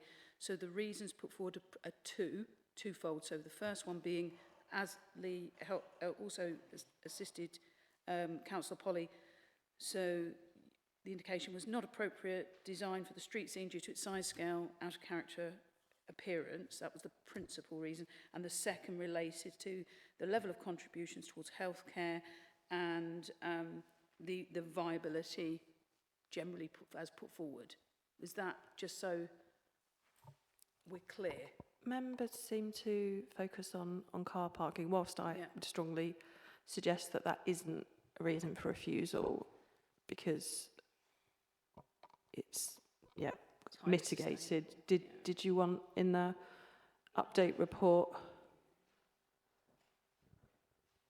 Right, so at the moment that's not been raised because of maybe because of the standard, but unless anyone wants to add that, or a lot of hands there. Councillor Arnold, thank you. Well, I would say at a bare minimum it should be one space per dwelling. I mean, I would say at the absolute bare minimum. I mean, to me that's light anyway. Okay, thank you. Councillor Lydiard? Yeah, so I noticed there were 8 3-bedroom flats there as well, and I really think that there's going to be more than one car in the larger flats. I've seen a lot of new build flats in and around Tilbury, and I've studied, you know, what really happens as opposed to national standards, and it causes chaos. Chair, the other thing I wanted to just double check is that when proposing the new motion, Councillor Polly also made mention of noise and insulation as a fourth reason. So is that something that is still of concern that you want picked up in the next report or not? I do think it's the quality of the build that we did, especially with the flats that back onto the railway. I do think that we could do better on a ecological, environmental. Sorry, okay. I do think we can do better on the build for that. When you say better, Councillor Polly, that was subject of a condition, the noise mitigation element. So you'd require information up front. Is that basically?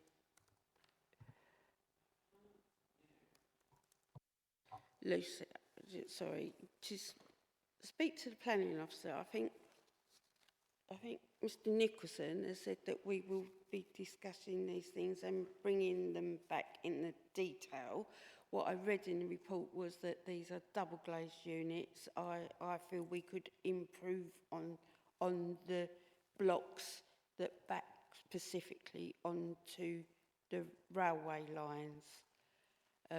I didn't expect to debate the detail of the reasons right now. Thank you. Apologies, I didn't mean to offend you in any way. Okay, if everyone's happy. Oh, Councillor Maney. Sorry. Sorry to bang on about this car parking, but we are assuming these people have got no friends and family. I mean, where are visitors going to go? I mean, it's just that the parking just doesn't seem right to me at all. Okay, so there was concerns over parking there. Excellent. We'll add that added. And Councillor Watson, you had your hand up. Just quickly, so I think it's the unsympatheticness of the actual design of the actual development itself. I also think there's some innovative parking out there that we could do. We've done that. We've done that in Stamford-le-Hope. And that's something like that we can also look at. I think it's also about the parking requirements that will end up outside. And there is the element of, we've got 3-bed houses, 2 cars, 2-bed houses, 2, and 1 bed, I know, with 2 cars. So you're constantly, you're looking at like 70 odd cars that's trying to get into a 32 spaces. So I think it's about the innovative of parking. Go back and look at that. Go look at the structure, look at the layout. Council Polly doesn't really want it looking over the railway lines because of health and well-being and everything else. That is what the refusals are about. Is that okay with you, Chair? Yeah? Yeah. Sorry, Councillor Lydiard, did you have your hand up previously? Sorry, apologies. Yeah. Okay then. Excellent. Well, if everyone's finished with their comments, we can vote. Yeah. So there was obviously an alternative recommendation for refusal, tabled by Councillor Polly, seconded by Councillor Arnold. All those in favour of refusal of agenda item 13, Tamarisk Rose, land adjoining, please raise your hands.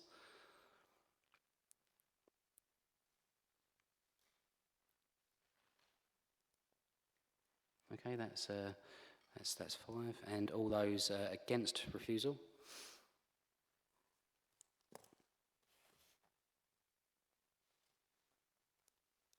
Excellent. Okay then, so that was the last item on the agenda, and we can say that agenda item 13, land adjoining Tamarisk Road, has been refused. Just to confirm, that's provisional refusal will be back hopefully next month, if everything goes well. Thank you, everyone. Thank you for your attendance here this evening, and I look forward to seeing you all next month. Thank you. Thank you so much.